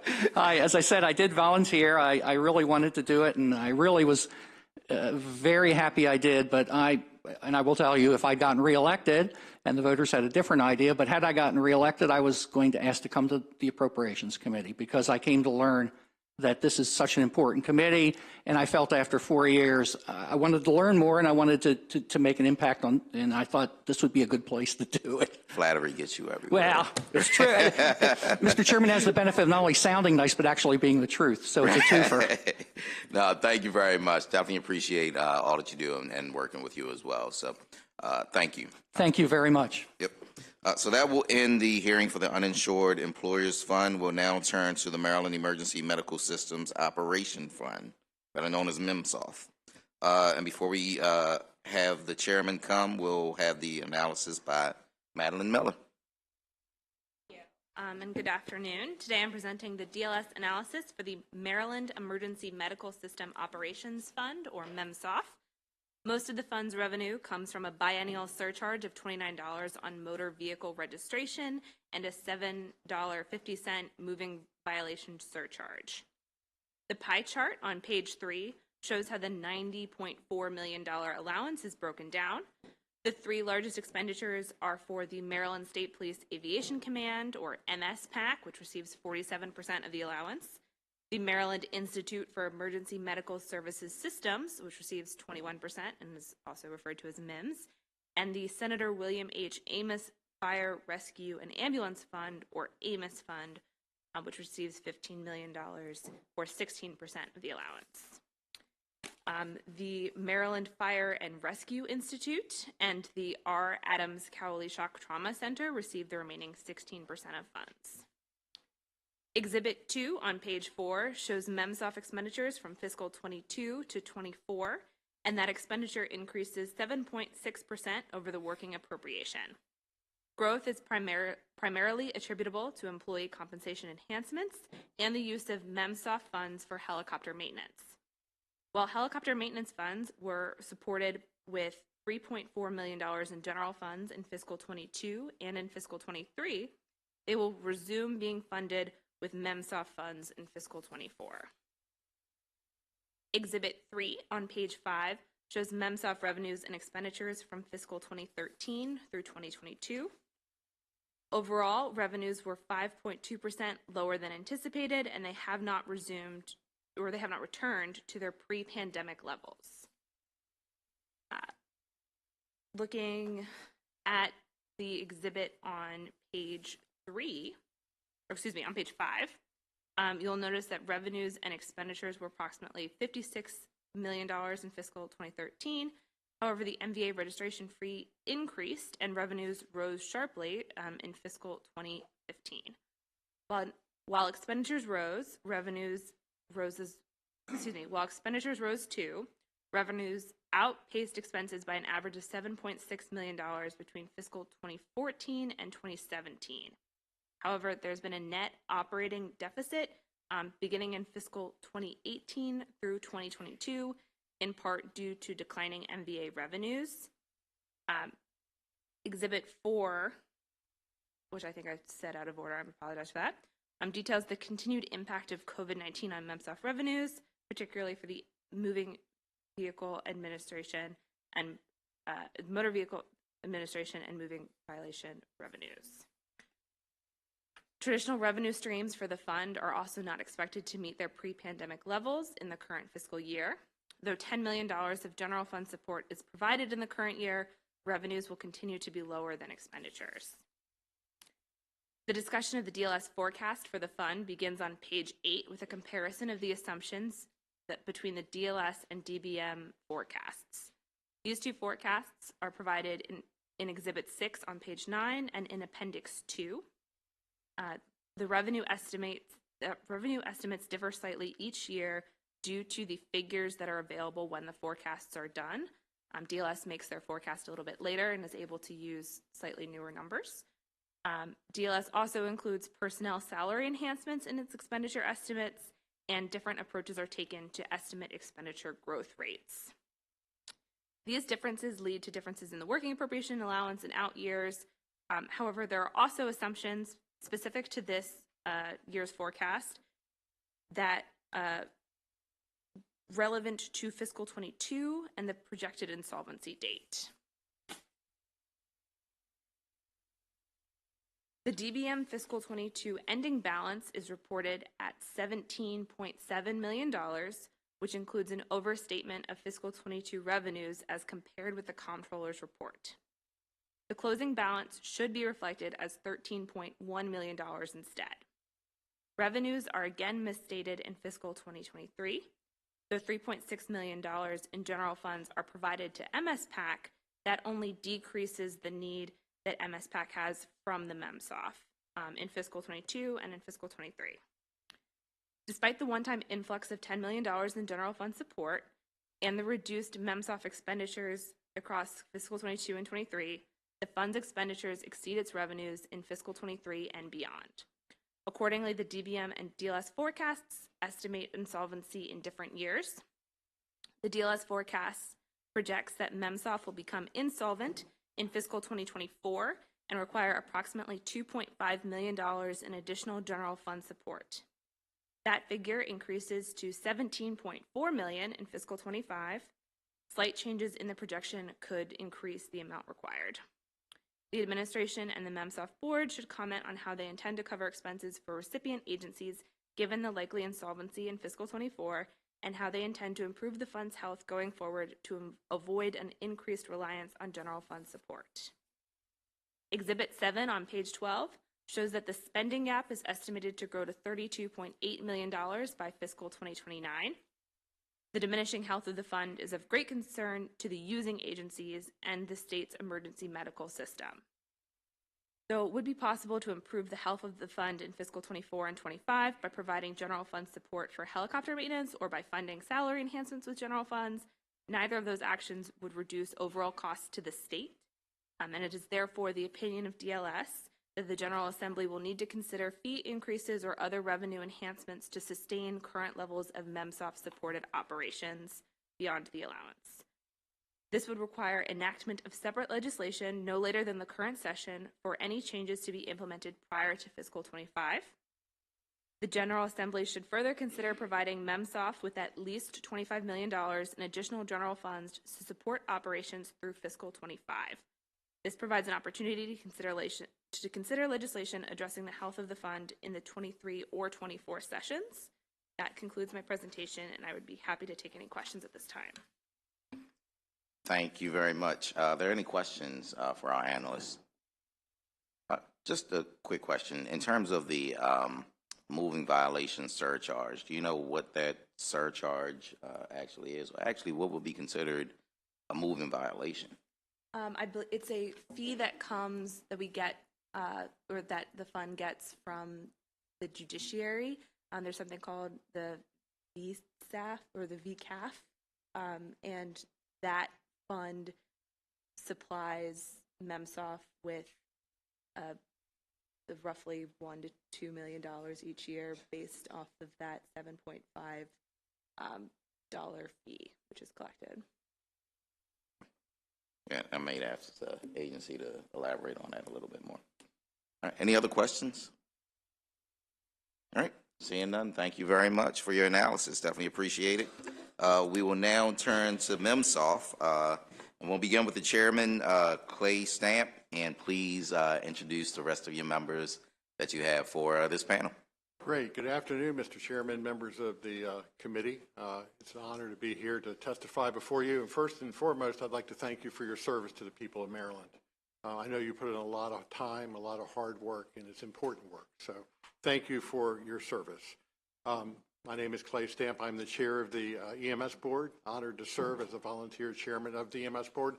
I'm a 48-year product, starting as a paramedic, still am a paramedic in the system, and am proud to be a part of it. I would like to introduce the team here with me. I have Dr. Ted Delbridge. Dr. Delbridge is the executive director of the Maryland Institute for Emergency Medical Services Systems. We have Major Tagliaferri, who is in charge of the Maryland State Police Aviation Command.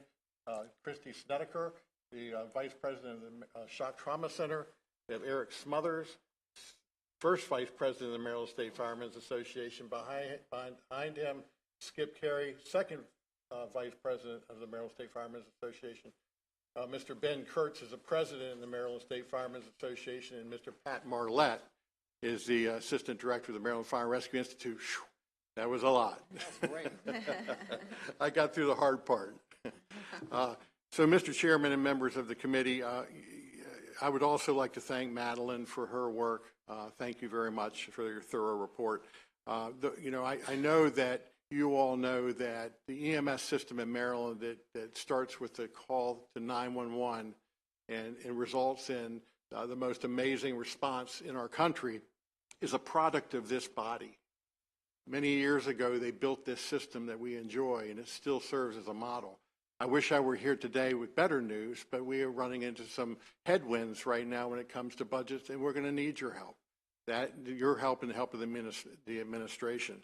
I just want to tout the partnership. It is strong. There are people that volunteer their time. There are people that work in their professions day in and day and night. Just got my shift report this morning from Syscom.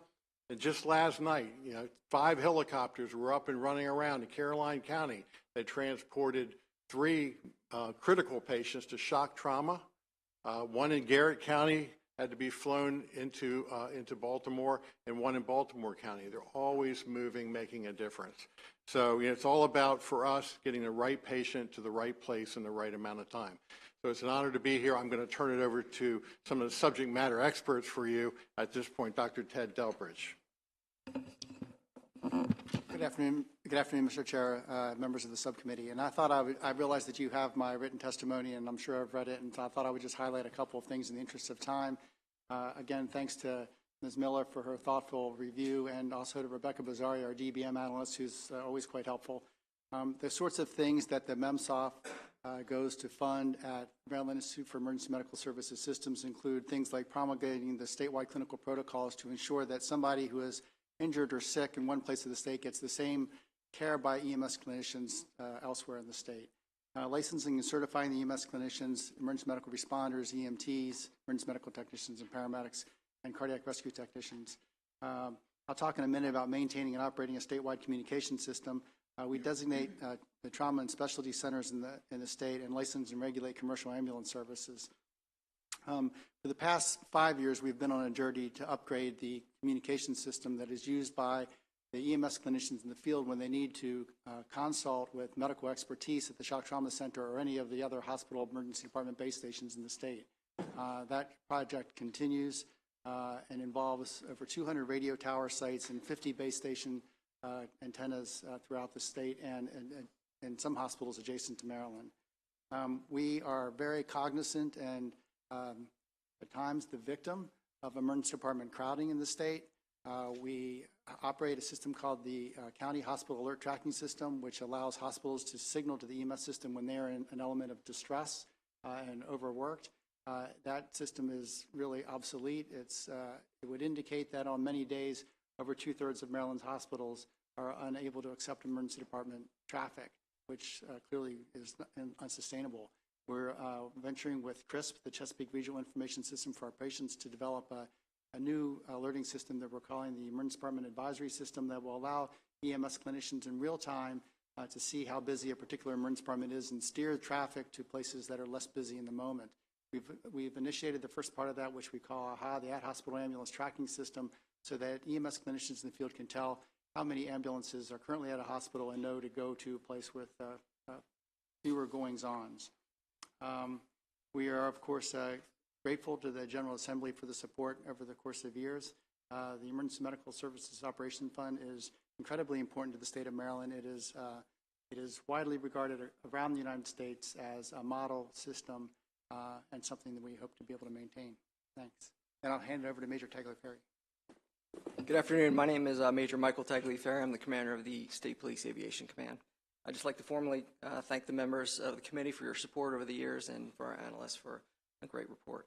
The Aviation Command is extremely proud to be the leading public safety organization and essential statewide aviation services to the citizens of Maryland for the past 53 years. Our mission is accomplished by the airborne delivery of emergency medical services, law enforcement, search and rescue, homeland security, and disaster assessment services. We are committed to working with our EMS partners in trauma to continue to deliver the highest level of service possible. Since our inception in 1970, we've flown over 150,000 trauma patients to area hospitals in the state and surrounding areas. The command continues to work with our local and state partners to fine-tune training, communications, and operations. We are dedicated to flying highly trained trooper paramedics to trauma scenes, making sure that they are equipped with the latest medical technology and skills to safely deliver injured patients to area trauma centers. The department has submitted written testimony, so I appreciate your time here. I'd be happy to answer any questions that you have. Turn it over to Dr. Snedeker. Hi, good afternoon. My name is Dr. Christy Snedeker. I am so very privileged to be the Vice President of the R. Adams Cali Shock Trauma Center and extremely privileged to sit among my partners here of the coalition and share their gratitude for your service in the General Assembly and the analysis. As you've heard, the MSOF has been the cornerstone of this state's capability to provide every citizen a broad and uncompromised safety net. As a special protected fund, it allows the system to respond instantaneously to the variability of the Maryland's of Maryland's political and economic fortunes. As established by state law, the R. Adams Cali Shock Trauma Center is the core element of the state's emergency medical services system and serves as the state's primary adult resource center, or PARC, for the treatment of trauma. Over our years in service, we have diverted 0 patients seeking access directly from the scene, and that is ground or air transport. The facility and its staff are organized for on-demand access and treatment of the state's most critically ill and injured patients to a degree unparalleled anywhere else in our system. As a result, the Shock Trauma Center has unique operating and financial requirements that distinguish it from any other Maryland trauma center and are the basis of the state operating support. We're extremely grateful for the funds that we've received through MSOF. The governor includes $3.7 million in the state operating support for shock trauma. We are extremely grateful, as I've said before. It helps us do what we do best, and that's take care of the citizens of Maryland in time-centered care to get the right patient where they need to be for survival. Thank you for your time today. I'll turn it over to Mr. Smothers.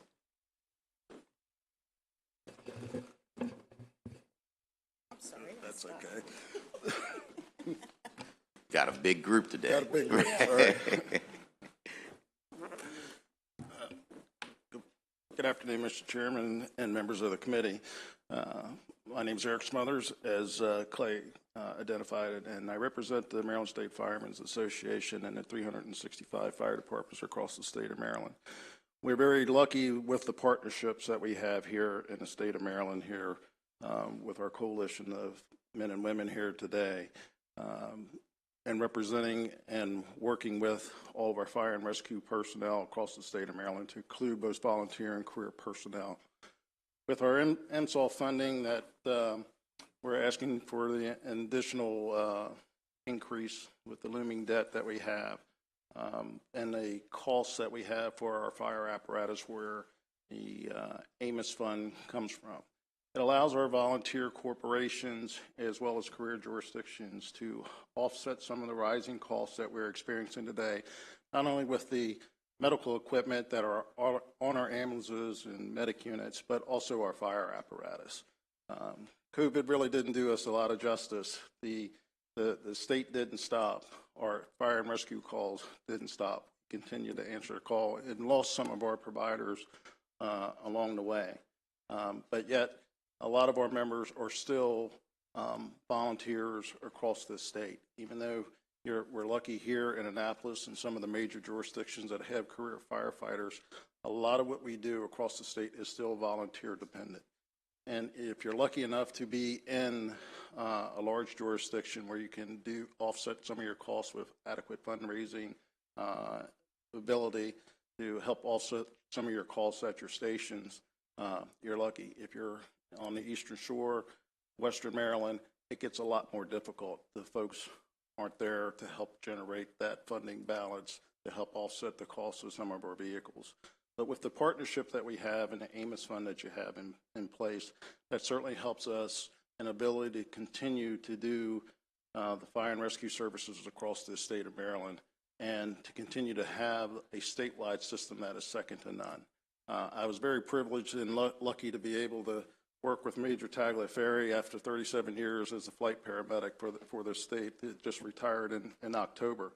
So I can tell you with the aircraft that we have here, it is second to none in this country after traveling from one coast to the other.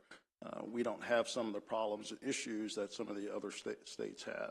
And that's because of the partnership and the ability that you have given us through the funding mechanisms that you have provided to the MSOF, as well as to the fire and rescue services across the state of Maryland. So I appreciate your time.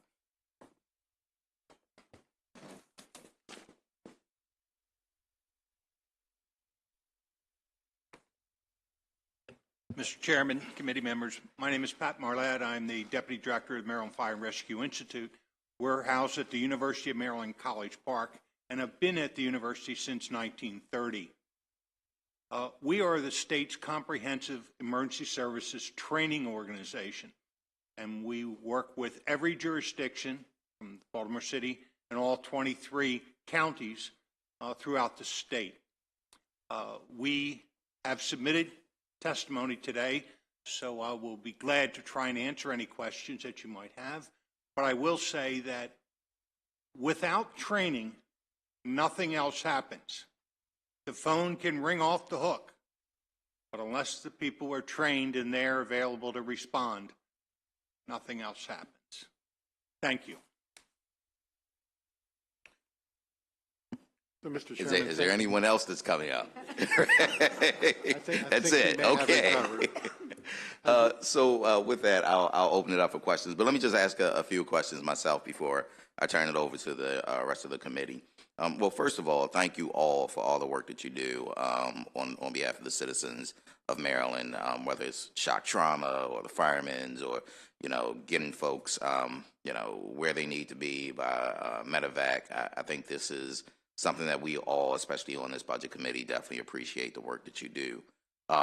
Just to clarify something that, I think we were talking about, and want to make sure I'm saying the right things. When the medevac is actually used, though, the people that have to use that medevac service, do they have to pay for that service?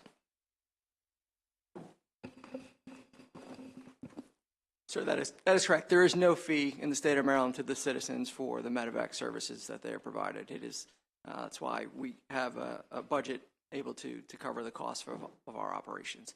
As we discussed earlier, in some other states and other jurisdictions, when a citizen is medevac, they are charged, or their insurance company is charged, anywhere from $20,000 to $50,000 for a medevac. Right, and it is a critical service that we definitely need to get us to shock trauma. So definitely appreciate all the work that's being done, especially through medevac.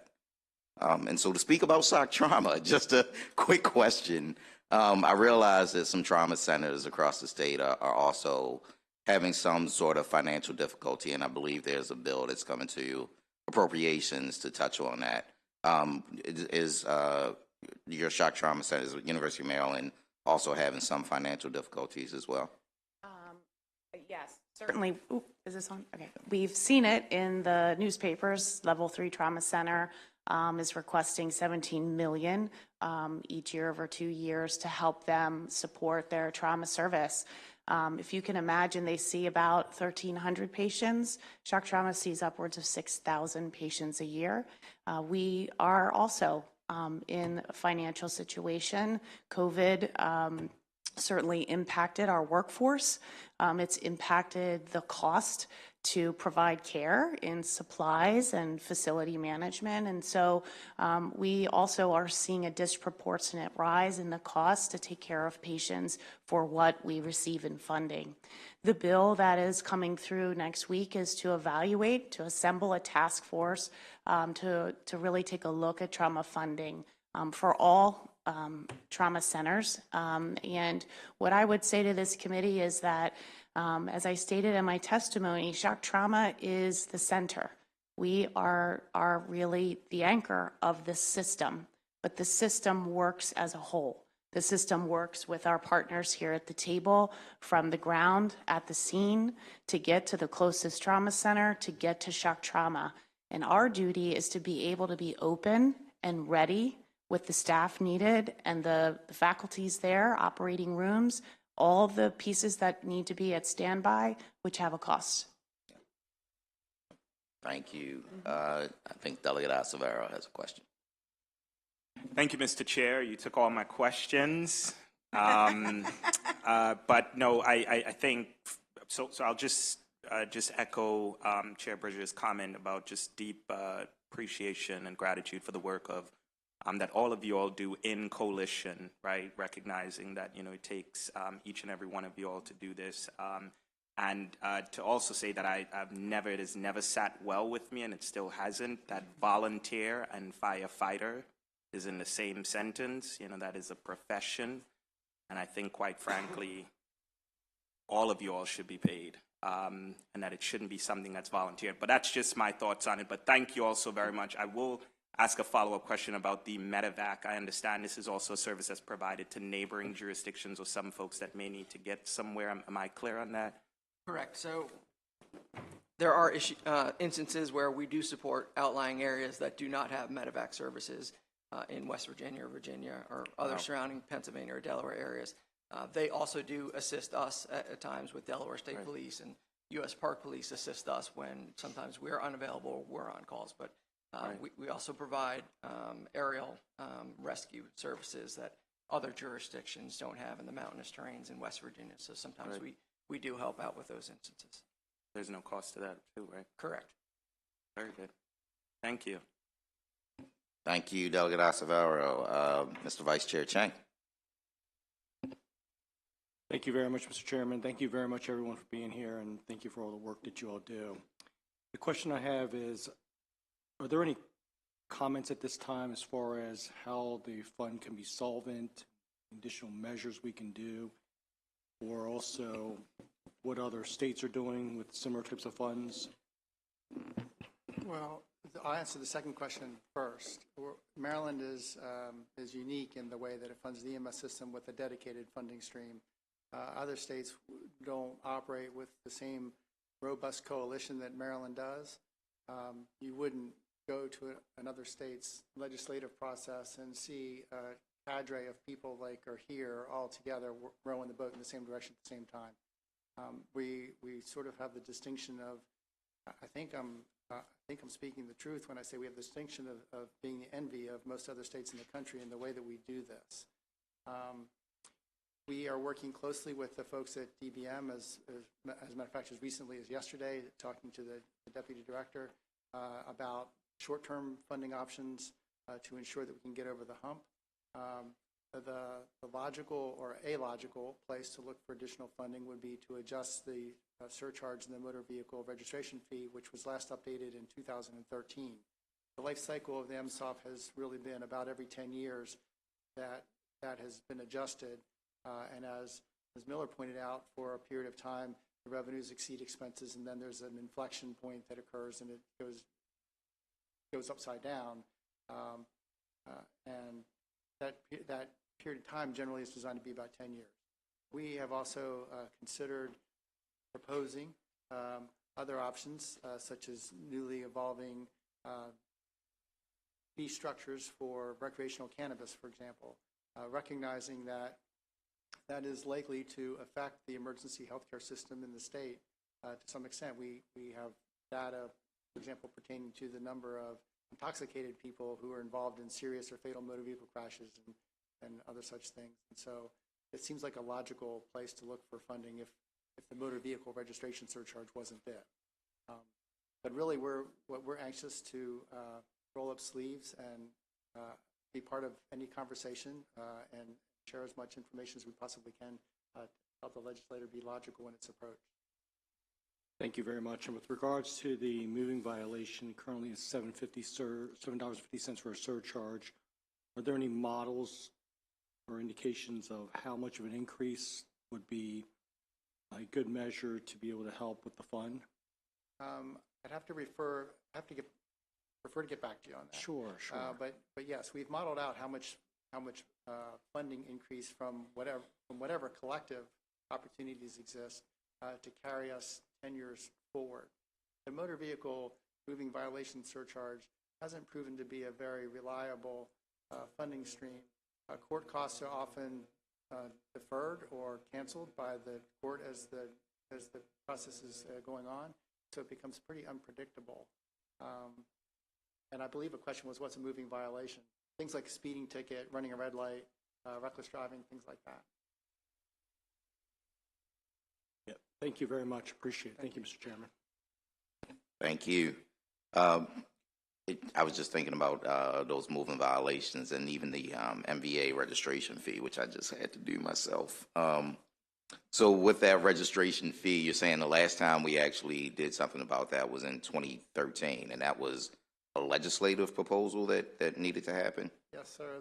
The motor vehicle, my understanding is, and I've read it, I think I read it correctly, I guess is what I'm trying to say, that the motor vehicle registration surcharge is in statute, and it was 2013. Gotcha. Okay. Delegate McComas. Have the statistics to know, you said you deal with 6,000 patients a year, thereabouts, And like, how many are the patients that are, let's say, taken by the helicopter are victims of traffic accidents versus gunshot wounds versus, let's say fires or what? Just kind of so we get a sense of who are the major people that shock trauma is dealing with, as far as, or is it an emergency because they need specialized heart conditions and they're being transferred from another hospital or something.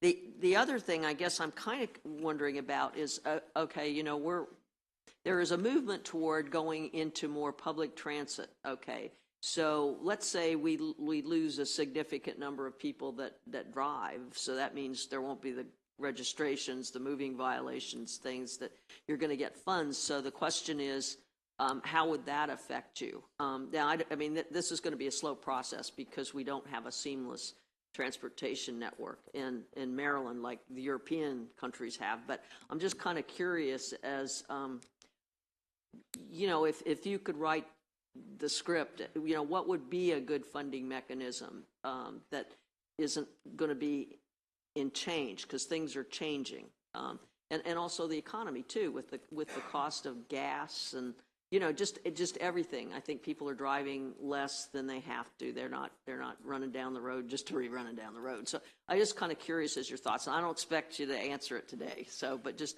because I think we want to have a fair funding source, but we don't want to have it overburdening people either. So because I think right now is just not a good time for anybody to pay more in fees and taxes, and because we're getting really hit by the grocery stores. No, and we're certainly cognizant of that. It pains me to talk about raising fees for anything, or I'm not a money raising kind of guy, although that's my current role sitting here.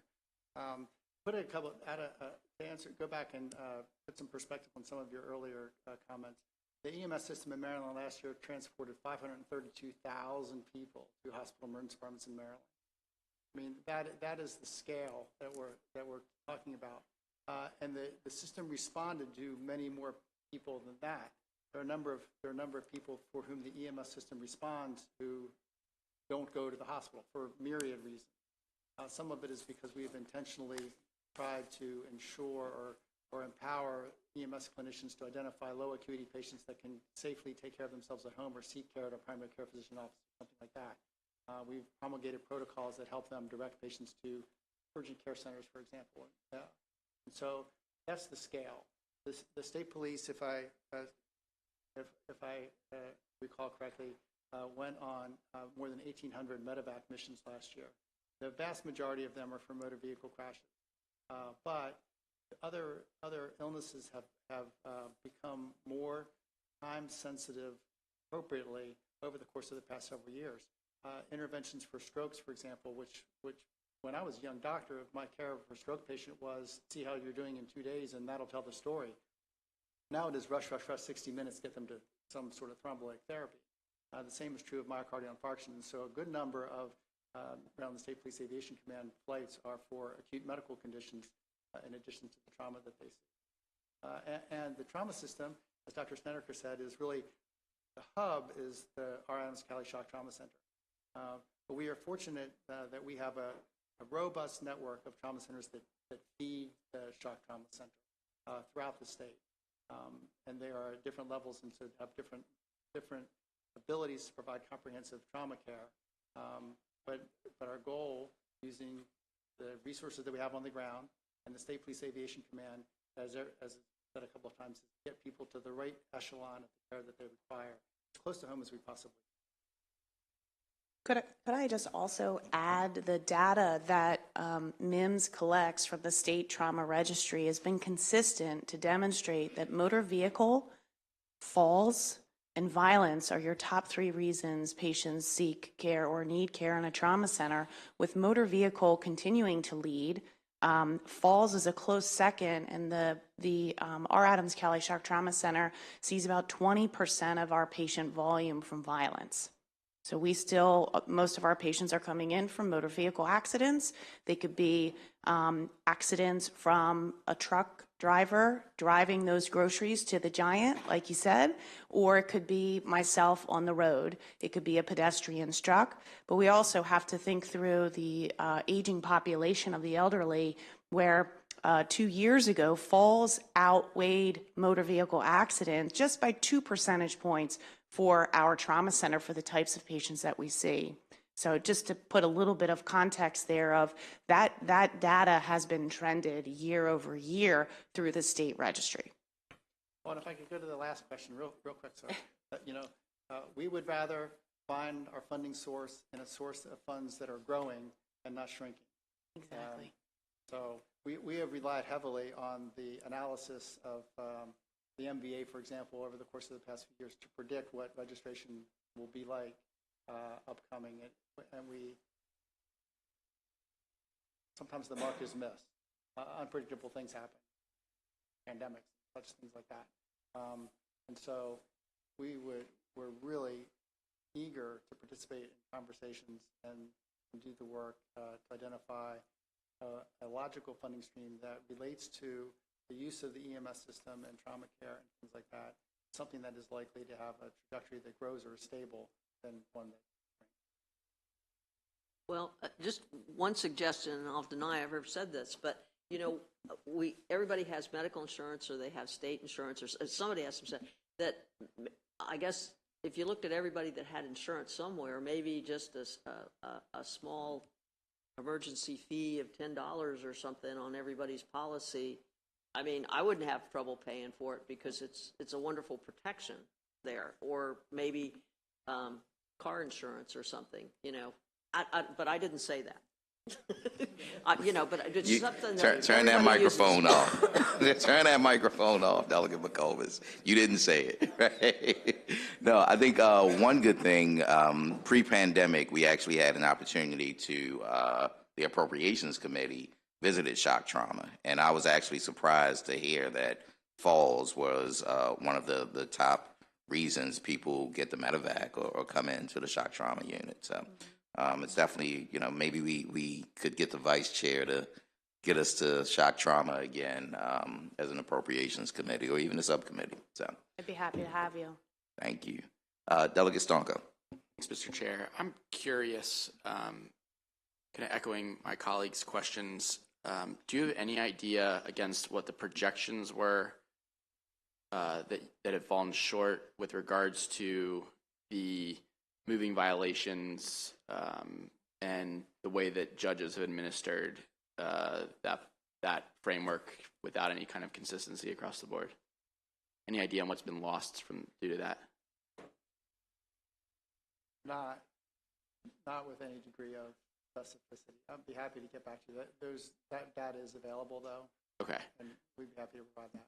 I appreciate that. I think that in my lens, that may be a place where we don't have to penalize people that are not doing that, but where we could find a way to mandate into law that isn't a removable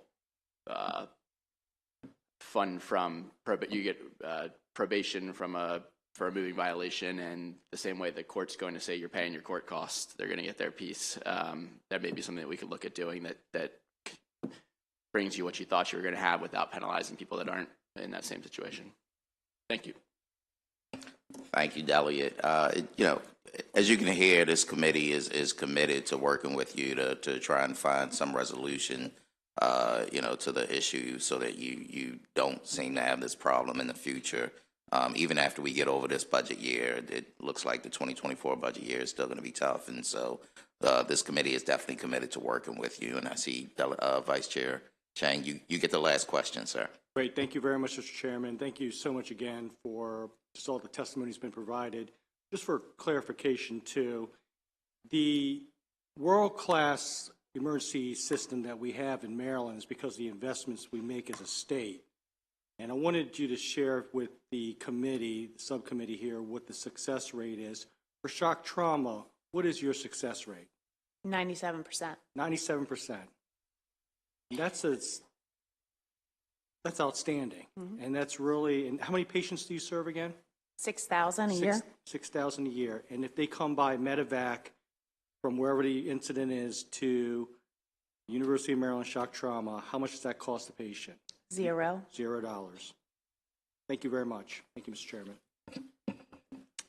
I don't think there's anything left to be said on our end. I see you have one thing left Well, to say. just in closing, again, on behalf of our EMS board, 11 members of dedicated Marylanders that serve, we thank you. Just want to reassure you that the board looks closely at the budget and scrutinizes to make sure that the expenditures are meeting the mission and not overshooting the mission. So they bring you a realistic budget that has been looked at closely. And the board looks forward to hopefully the administration helping us out this year, but having a more in-depth activity with you all next year to try to come with a structural solution. So thank you so much for your time. No, thank you. Definitely appreciate you all for being here today. Look forward to working with you. Thank you. All right, that will end the hearing for Maryland Emergency Medical Systems Operation Fund. We'll now hear from the Department of Public Safety and Correctional Services Administration and Offices. We'll begin with Jacob Cash with the analysis.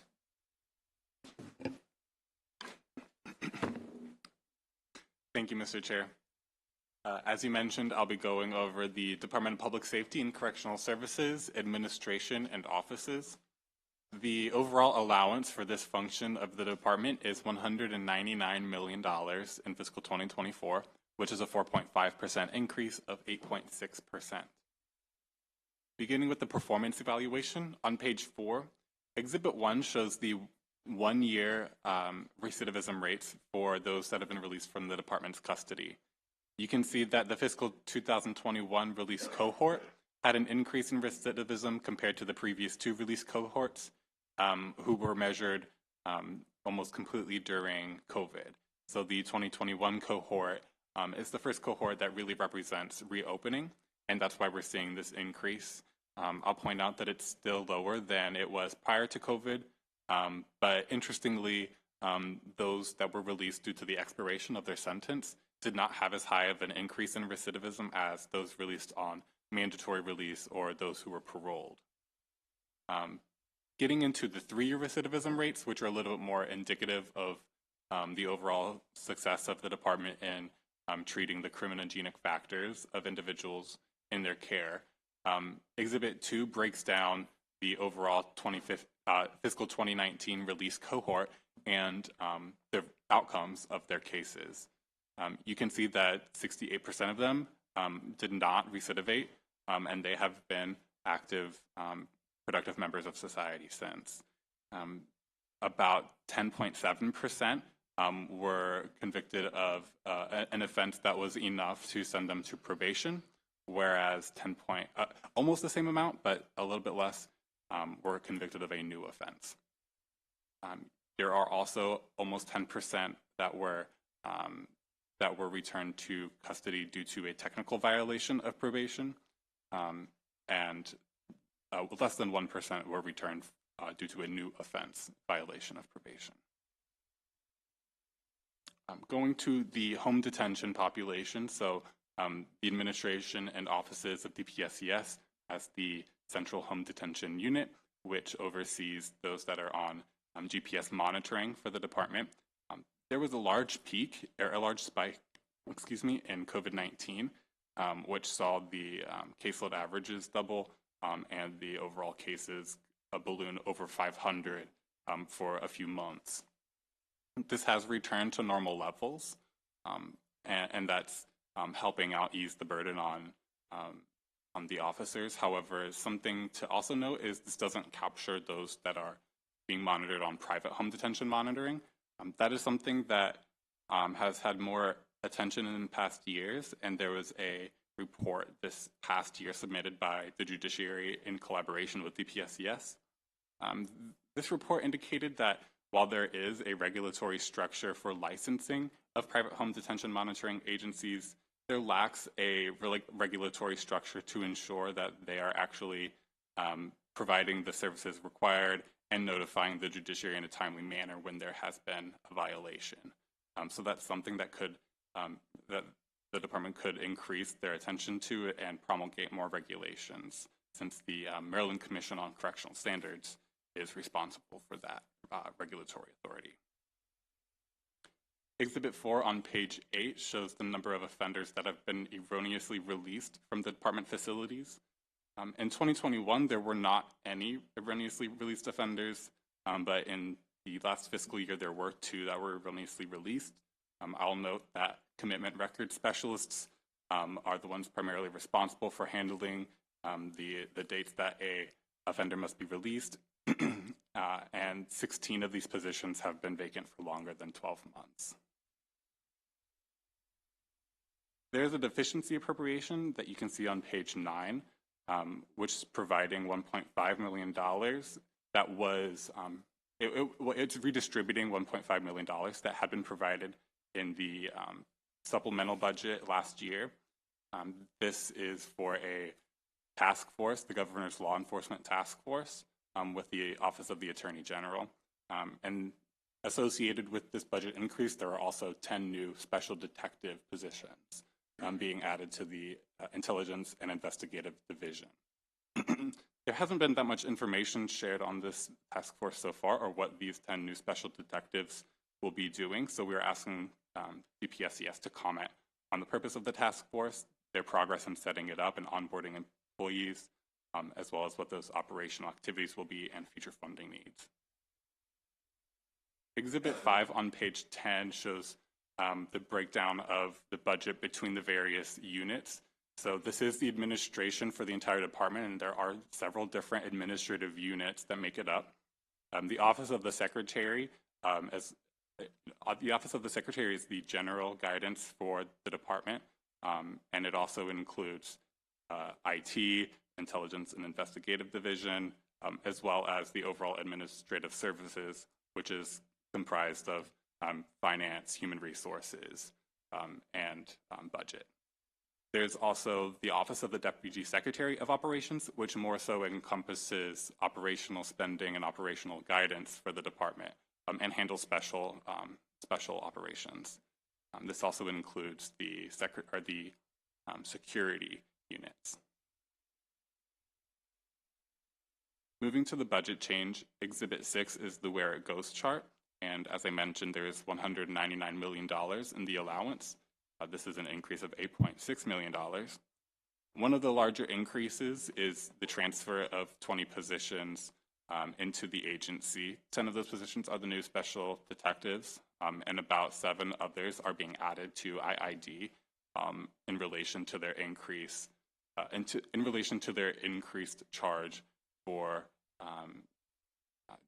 performing more special warrant apprehensions in Baltimore City, as well as being a part of the Governor's Law Enforcement Task Force. There is also an increase about $1.2 million because of the November 2022 4.5% cost of living adjustment.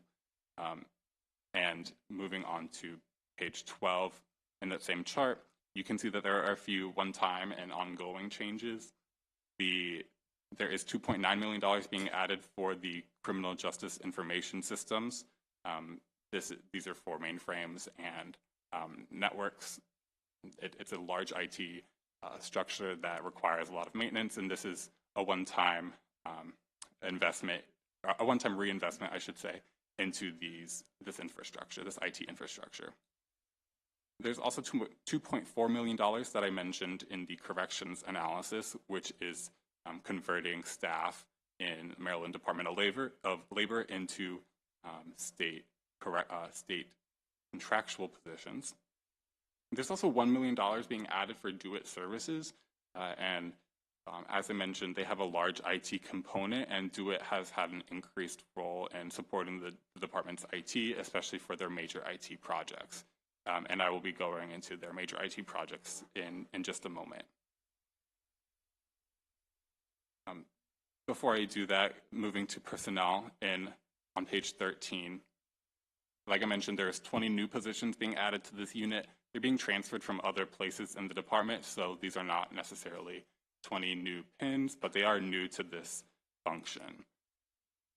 That's overall adding about $1.5 million to the allowance.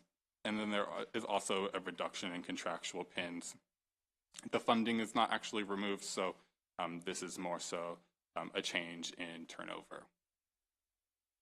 Exhibit 7 displays the vacancies for their administrative units, and it displays them by the length that they've been vacant. You can see based on this chart that over half of the vacancies in their administrative units have been vacant for over 12 months. I would point out that the IT system, the IT unit also has a very high proportion of long-term vacancies.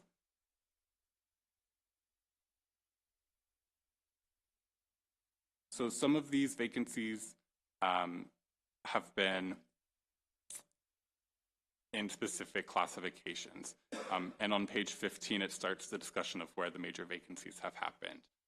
This first issue overall is about their administrative staffing and how much the department is focusing on their administrative component. The amount that they're hired did improve in the last calendar year. There were 212 new hires for administrative employees in 2022 compared to only 87 in 2021. And separations also improved. So the department did have a net improvement in the overall number of administrative employees that they have on staff. But some of the areas with major vacancies still are mental health professionals, with 40% vacancies among all classifications. The department has entered in a new substance use disorder treatment contract. So services are being provided, but the permanent staff they have at facilities have been neglected. And this is a large reason why their substance use spending has been lower than budgeted for the past 8 years. There are in total 59 vacancies in their mental health positions, and there are a total of 66 positions that will be getting an annual salary review grade increase. It's averaging about $9,000 per pen. Another category would be dietary and maintenance staff. And Exhibit 8, I should mention, on page 16, shows all the major categories of administrative positions and their vacancy rates. But dietary and maintenance staff have about 30% vacancies. And while some of the general managers and regional managers in these positions will be receiving an annual salary review grade increase, most of the direct operating officers will not receive that grade increase. I'll note that supply officers, all of supply officers will receive a 2-grade increase of 12%, and that will be for 145 pins. But that category of employee actually has lower vacancy rates than maintenance and dietary staff. So it's not necessarily clear why these positions were more necessary to receive a grade increase than others. Drilling a little bit deeper into some of the core administrative staff of the department. Exhibit 9 shows administrator series, office support series, and administrative support series. You can see that overall there's about 29% vacancy rate for all of these classifications on a whole. But several of them are operating at or above 50% vacancies. The highest level administrators that they have are operating at above 50% vacancies, as well as Administrator 2 positions, which are your intermediates. While entry-level administrators have 14% vacancies, that's still higher than you would even necessarily want for these positions. So while that's an improvement and they have more entry-level administrators, we want these people to be staying with the department, gaining experience and being promoted to the higher levels where they can gain more responsibility and be more involved in the department's operations. Also among the office support staff, specifically among Office Secretary 2 and Office Secretary 3 positions, there are a lot of vacancies. And among administrative support staff, especially administrative specialists, there are approaching 50% vacancies. So overall, we're definitely worried about the administrative staffing for DPSES. And we're worried that this is impacting their ability to carry out the laws that the General Assembly is passing, the initiatives that the General Assembly would like work on, as well as just accomplishing the missions of the department and maintaining good performance measures. That we've pointed out in the past that they've had a number of issues carrying out long-term projects, especially capital projects and major IT projects, And some of these staff played the most important roles in carrying out those projects. So we're asking DPSES to comment on the roles that these positions play, especially the administrator's office staff and administrative staff vacancies. And we're asking DPS to look more closely at those positions and which ones may actually require grade increases in the future. So moving on to the next issue, on page 18, this begins the discussion on the major IT project delays. Exhibit 10 on page 19 has a very informative chart about the timeline changes for these projects. Some of them, 2 of them are fully implemented or nearing full implementation. 1 of them is in the middle of implementation, whereas 3 projects are being resolicited. So the procurement process failed for these, and the department was required to restart them. An award is expected for the computerized criminal history shortly. However, that has still not come before the Board of Public Works. So as of the legislative session, there are 3 ongoing major IT projects with a need to complete the procurement phase. All of these projects have had at least a year delay in their overall completion, even the ones that are being fully implemented now. So the ERPIP, the Enterprise Resource Planning Implementation Project, has been a long-term project since even 2008. The department has known that this need existed, but until the program manager was procured in November 2019, there wasn't very much progress. When that program manager was procured, there was rapid progress, and this project is now completed. And we see that as a great model for the department's major IT projects. This was funded through the special funds that the Maryland Correctional Enterprises produces, so it wasn't departmental funds, but this does represent a potential model for accelerating these projects. And while there is a cost for that, there's also a cost associated with delays. So the computerized criminal history, the computerized criminal history saw $2.4 million, $2.3 million in federal grant funds lapse because of project delays. That was replaced by general funds, but it's something that we don't generally like to see, and we want to see these projects being pushed forward, completed on time, and with the funds that the General Assembly is providing them. We are recommending on this issue that the Budget Committees adopt committee narrative, asking for an updated status on each major IT project, with special attention to the computerized criminal histories and electronic patient health record, which are some of the most transformative projects and have had the most significant delays. Both of those projects are currently expected to be completed no sooner than 4 years from now. So it is an issue that we were expecting some of these to be completed this year, and we're now seeing 4 more years of delays. Exhibit 11 shows a little bit of the funding for these projects. Those 2 projects that I mentioned are not fully funded yet, but as the procurement moves forward, we're expecting to have a better idea of how much funding is actually needed. I'll note that the EPHR does not have oversight funding for fiscal 2024, but it does have the most issues, so that's one that we're particularly worried about. Moving on to the third and final issue for this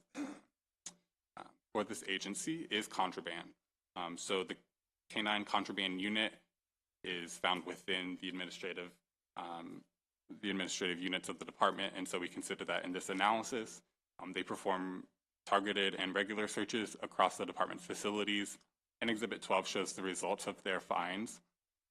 In fiscal 2022, there was a drop in the overall number of contraband found by the K-9 unit, but I will point out that 2021 represented a 763% increase over fiscal 2019 levels. So while fiscal 2022 is slightly less than 21, or even substantially less, it's still much, much higher than the department was operating at before COVID, and it's something that we maintain concern about. Exhibit 13 shows more than just what the K-9 unit found.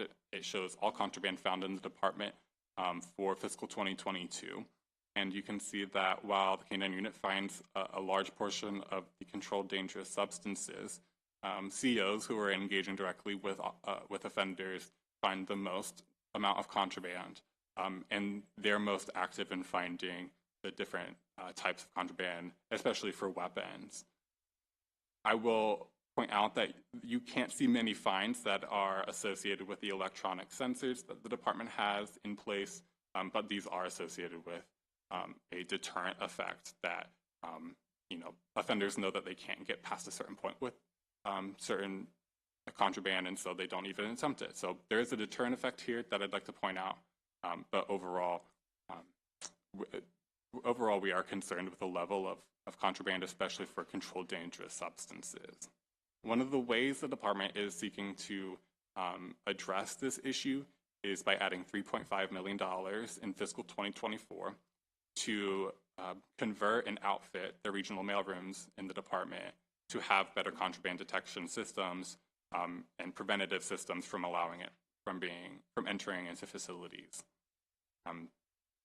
We do think this is a worthy initiative, but we are asking DPSCF to comment on the types of systems that they're using and what are some of the implications on what that might be on inmate privacy and property.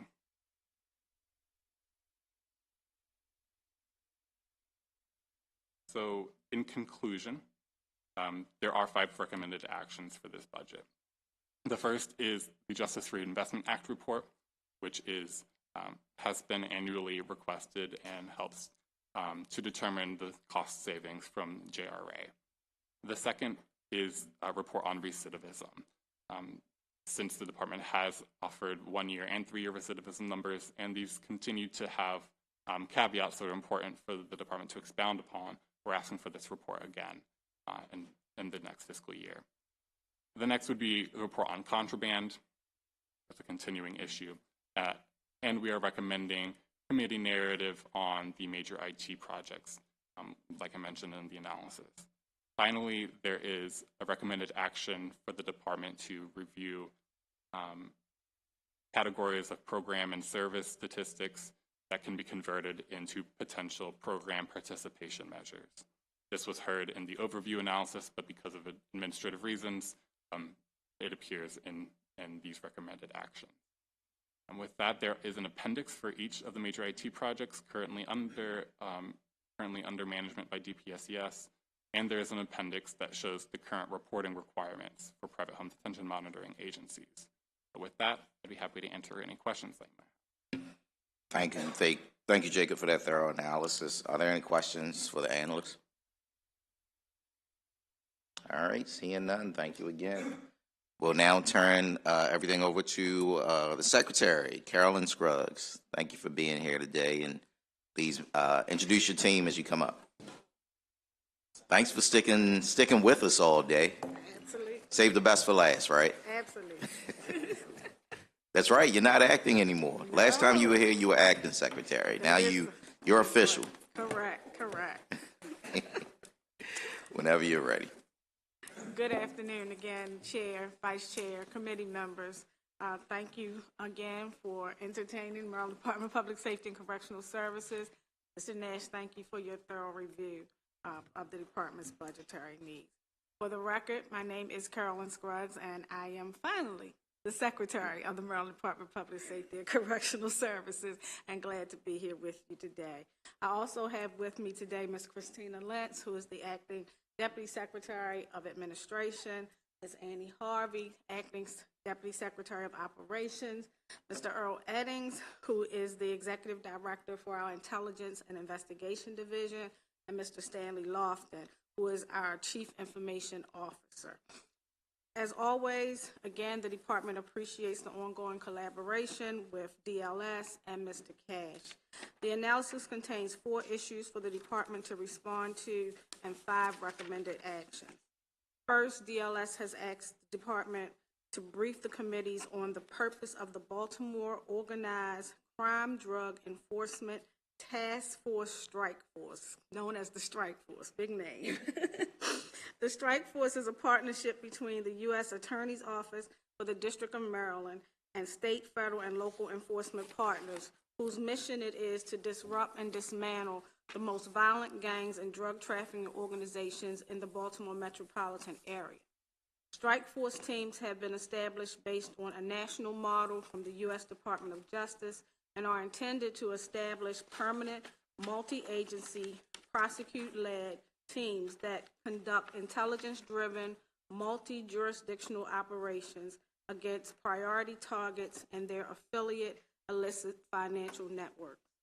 The department received funding from the Office of the Attorney General to fill 15 positions, including 10 DPSCS Intelligence and Investigation Division investigators and 5 contractual DPS Intelligent Analyst positions. The second issue the department was asked to comment on was the roles that administrators, office staff, and administrative staff play in our daily operations, as well as the impact of having a third of these positions vacant. Let me begin by stating that the roles of the administrative, office staff, and administrative staff are essential to the operations of the department. We value the people who hold these positions.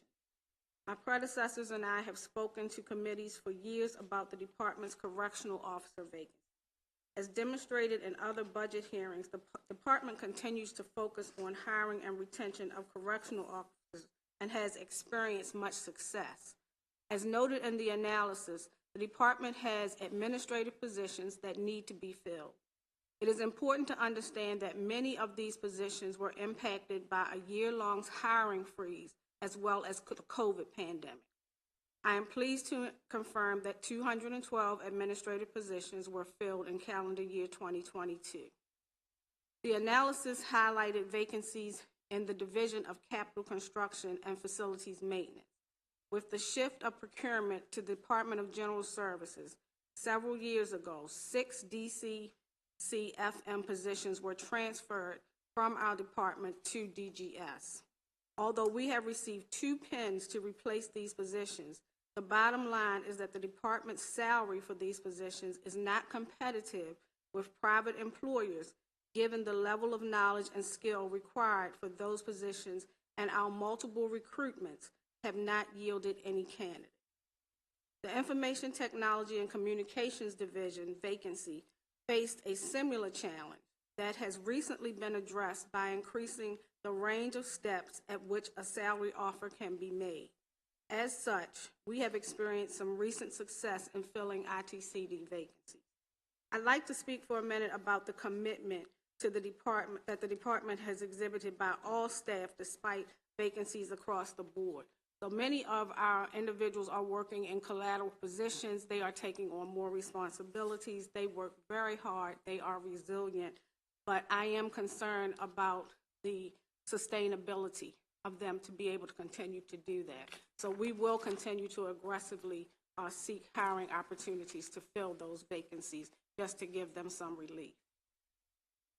Although in calendar year 2023, we've posted 6 classifications of administrative positions to create a master recruitment list that can be used to fill vacancies in multiple divisions and units. The third issue the department has asked to comment on is the updated status of each major information technology development project, including the computerized criminal history project and the electronic patient health record. A detailed update for each major information technology project has been provided in my written testimony. However, as I have been asked to pay particular attention to CCH and EPHR projects, I'm able to inform you a solicitation was reissued during Q1 of the current fiscal year for the CCH, and procurement anticipates submitting an award package to the Board of Public Works during the Q4 of this fiscal year. Regarding the EPHR, the department received Board of Public Works approval for a 2-year contract extension with a current vendor in 2022. As a result of the contract termination with a previous vendor, the schedule for the project has been reestablished and the timeline is included in the written testimony. The fourth item the department was asked to comment on was the type of systems employed to prevent contraband and the implications of these systems on inmate privacy and property. Again, a detailed explanation has been provided in my written testimony. However, the analysis highlights the recent mailroom renovations. I would like to clarify that the pilot program for the mailroom project has not been implemented, and I'm happy to provide a future update on that. With regards to the recommended actions, the department concurs with 4 and disagrees with 1. The department disagrees with the request for an additional report on major information technology projects, as the Department of Information Technology is responsible for planning and implementation of all agency major information technology development projects, and they are also required to submit both a mid-year and end-of-year report of these projects to the Governor and the General Assembly. Thus, this would be a duplicate report. With that, my team and I are available for any questions.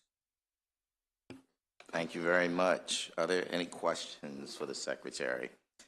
Before anyone else asks any questions, I do know, let me just go back to the recidivism rate. And I do recall that there was a unit that you had within a department that helped individuals that were leaving the system with different programs. And I can't, there was a specific gentleman, I can't remember his name and the work that he was doing. There was a team of individuals, and it sounded like they had a really good process in place. Is that still around? And can you just talk about that a little bit? Yes, sir. That would be our reentry specialist. So we have a full reentry program. We have reentry specialists that are assigned to each region within the state.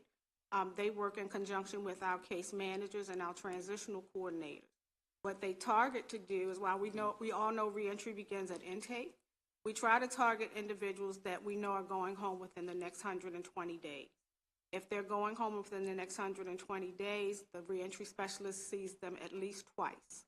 At that time, they review to verify they have a valid home plan, that they have somewhere to go, and to see what things have they accomplished while they were incarcerated. Was it a bachelor's degree? Was it a certificate in auto mechanics?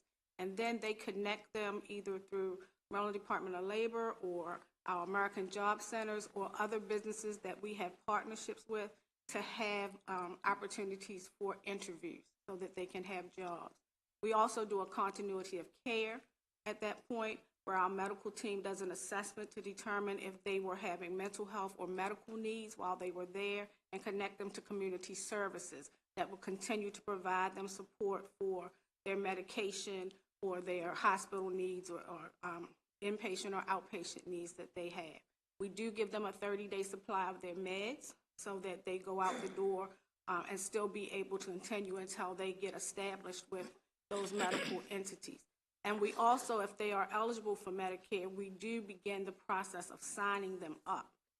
They cannot actually qualify until they walk out the door, but we do start application. And if they were already involved, we do get that number for them again. What I'd also like to share with everyone is a program that we recently started called Reentry Passport that I'm very proud of. It was started under when I was the Assistant Secretary. And we work with Maryland Think to develop a platform. And we have actually piloted, and it's been very successful at both RCI and MCIW, our women. And what we did was we followed individuals that were being released into the community. The platform allows us to scan into the platform that they're going to go into, their birth certificate, their DD-214, their Social Security card, and a Maryland ID. And if they're sitting in front of an employer and they don't have a document, they can literally say, if you let me sign onto a computer, I can bring it up and show it to you. And it has worked. We had a gentleman from RCI that was actually very active in our dog program, and he is now employed at Pepco as a dog trainer. And he was able to use that network to get his documents so that they could see that, because he didn't have them on hand. So we're going to roll that out throughout the state as opportunities in other facilities. So I remember there was some legislations, this was some years ago, because people weren't getting their state ID, or they wanted to have their state ID when they left. And I believe they were getting like the orange card. They were getting a release card. Right. And so with this, that takes the place of that release card. So there are two things that happen now. One, the reentry specialist ensures that they do the Maryland ID. We have an MOU now with MVA, where we can actually apply for that Maryland ID for them, and we can take that picture and send to them. They also, 30 days after they're released, they can go to MVA, and it'll only cost them $2 to get their Maryland ID. So we have both of those mechanisms in place, as well as if they already came into us with a Maryland ID that is currently in their property, we will scan that in, and they have access to it through the Maryland thing portal. I'm glad to hear that. Yeah. Thank you. Can I ask about home detention just for a second? So with the home detention units, it looks like the monitoring, you were putting some things in place to make sure that turns out a little bit better for, or is it the department that would do that? Because these, obviously there are some organizations or businesses that, come on board and we just aren't having, I guess, the level of oversight that we need for some of those businesses or units, whatever you want to call them. So who actually has that oversight? Would it be the Department of Public Safety, or is it who does that? So the Maryland Standards Commission actually reviews the make sure that they're following the standard if it's a private home detention agency. Mm-hmm. But we do not have anything to do with their standard operating procedure as to whether or not how often they see or what their policy is for showing up. That would be private. We do that for our own entity, where we have, when home detention is under us, because we have a full home detention unit as well. So we are responsible for all of the policies and procedures associated with our home detention. And during COVID, we learned that there was a need to expand what we call our catchment area to broaden home detention and allow it to be available throughout the state of Maryland instead of just in municipalities that were larger municipalities like Baltimore or Prince George's County or Baltimore County. So we have done that, DPSCS has. As far as the private home detentions, I can speak to them because they have their own policies and procedures. So even with those private home detentions, do the people on home detention have to report in to, say, one of your probation agents, or not if they are, or if the judge refers them to private home detention, then we do not have anything to do with them at all. Okay. No, I'm asking a lot of questions. Just about the staffing and the vacancy rate. You said that you were doing some adjustments on salaries or those grade increases. Where is the priority on corrections versus dietary? Where do you have the priority? So the previous administration, there was an aggressive priority on corrections and correctional officers. As recent as yesterday, I met with my HR staff and I looked at the vacancies related to our civilian population. So we are getting ready to build an aggressive campaign to fill those positions as well. As you see, many of the people that sit up here are actors. And so that means the positions they were in are vacant, and they were administrative positions. But we do have quite a few positions where I'll be able to make some appointments that are administrative so we can move a little faster. And we have posted our office clerks and our administrative aid positions now as of yesterday on our website and on the state website. So if you know persons that are interested, please by all means tell them to come join the DPSCS. Got it. We'll definitely pass that along. Thank you. Any other questions? No? I'm the only one asking questions. Hey, you come before us a couple of times, and so if I have any more questions, I know I'll get to see you again. Feel free to contact. But I also know that we this committee wants to work with you, especially on your staffing needs and the things that you have. As the new secretary, we want to be as supportive as possible. And so the things that you need from your agency, please don't hesitate to reach out to us, because we are, a partner in this, and so we want to assist you in any way that we can. Thank you, sir. I appreciate that. Yeah. So with that, I think we'll end this hearing. Thank you. We'll end our subcommittee hearing for the day as well. Thank you all very much.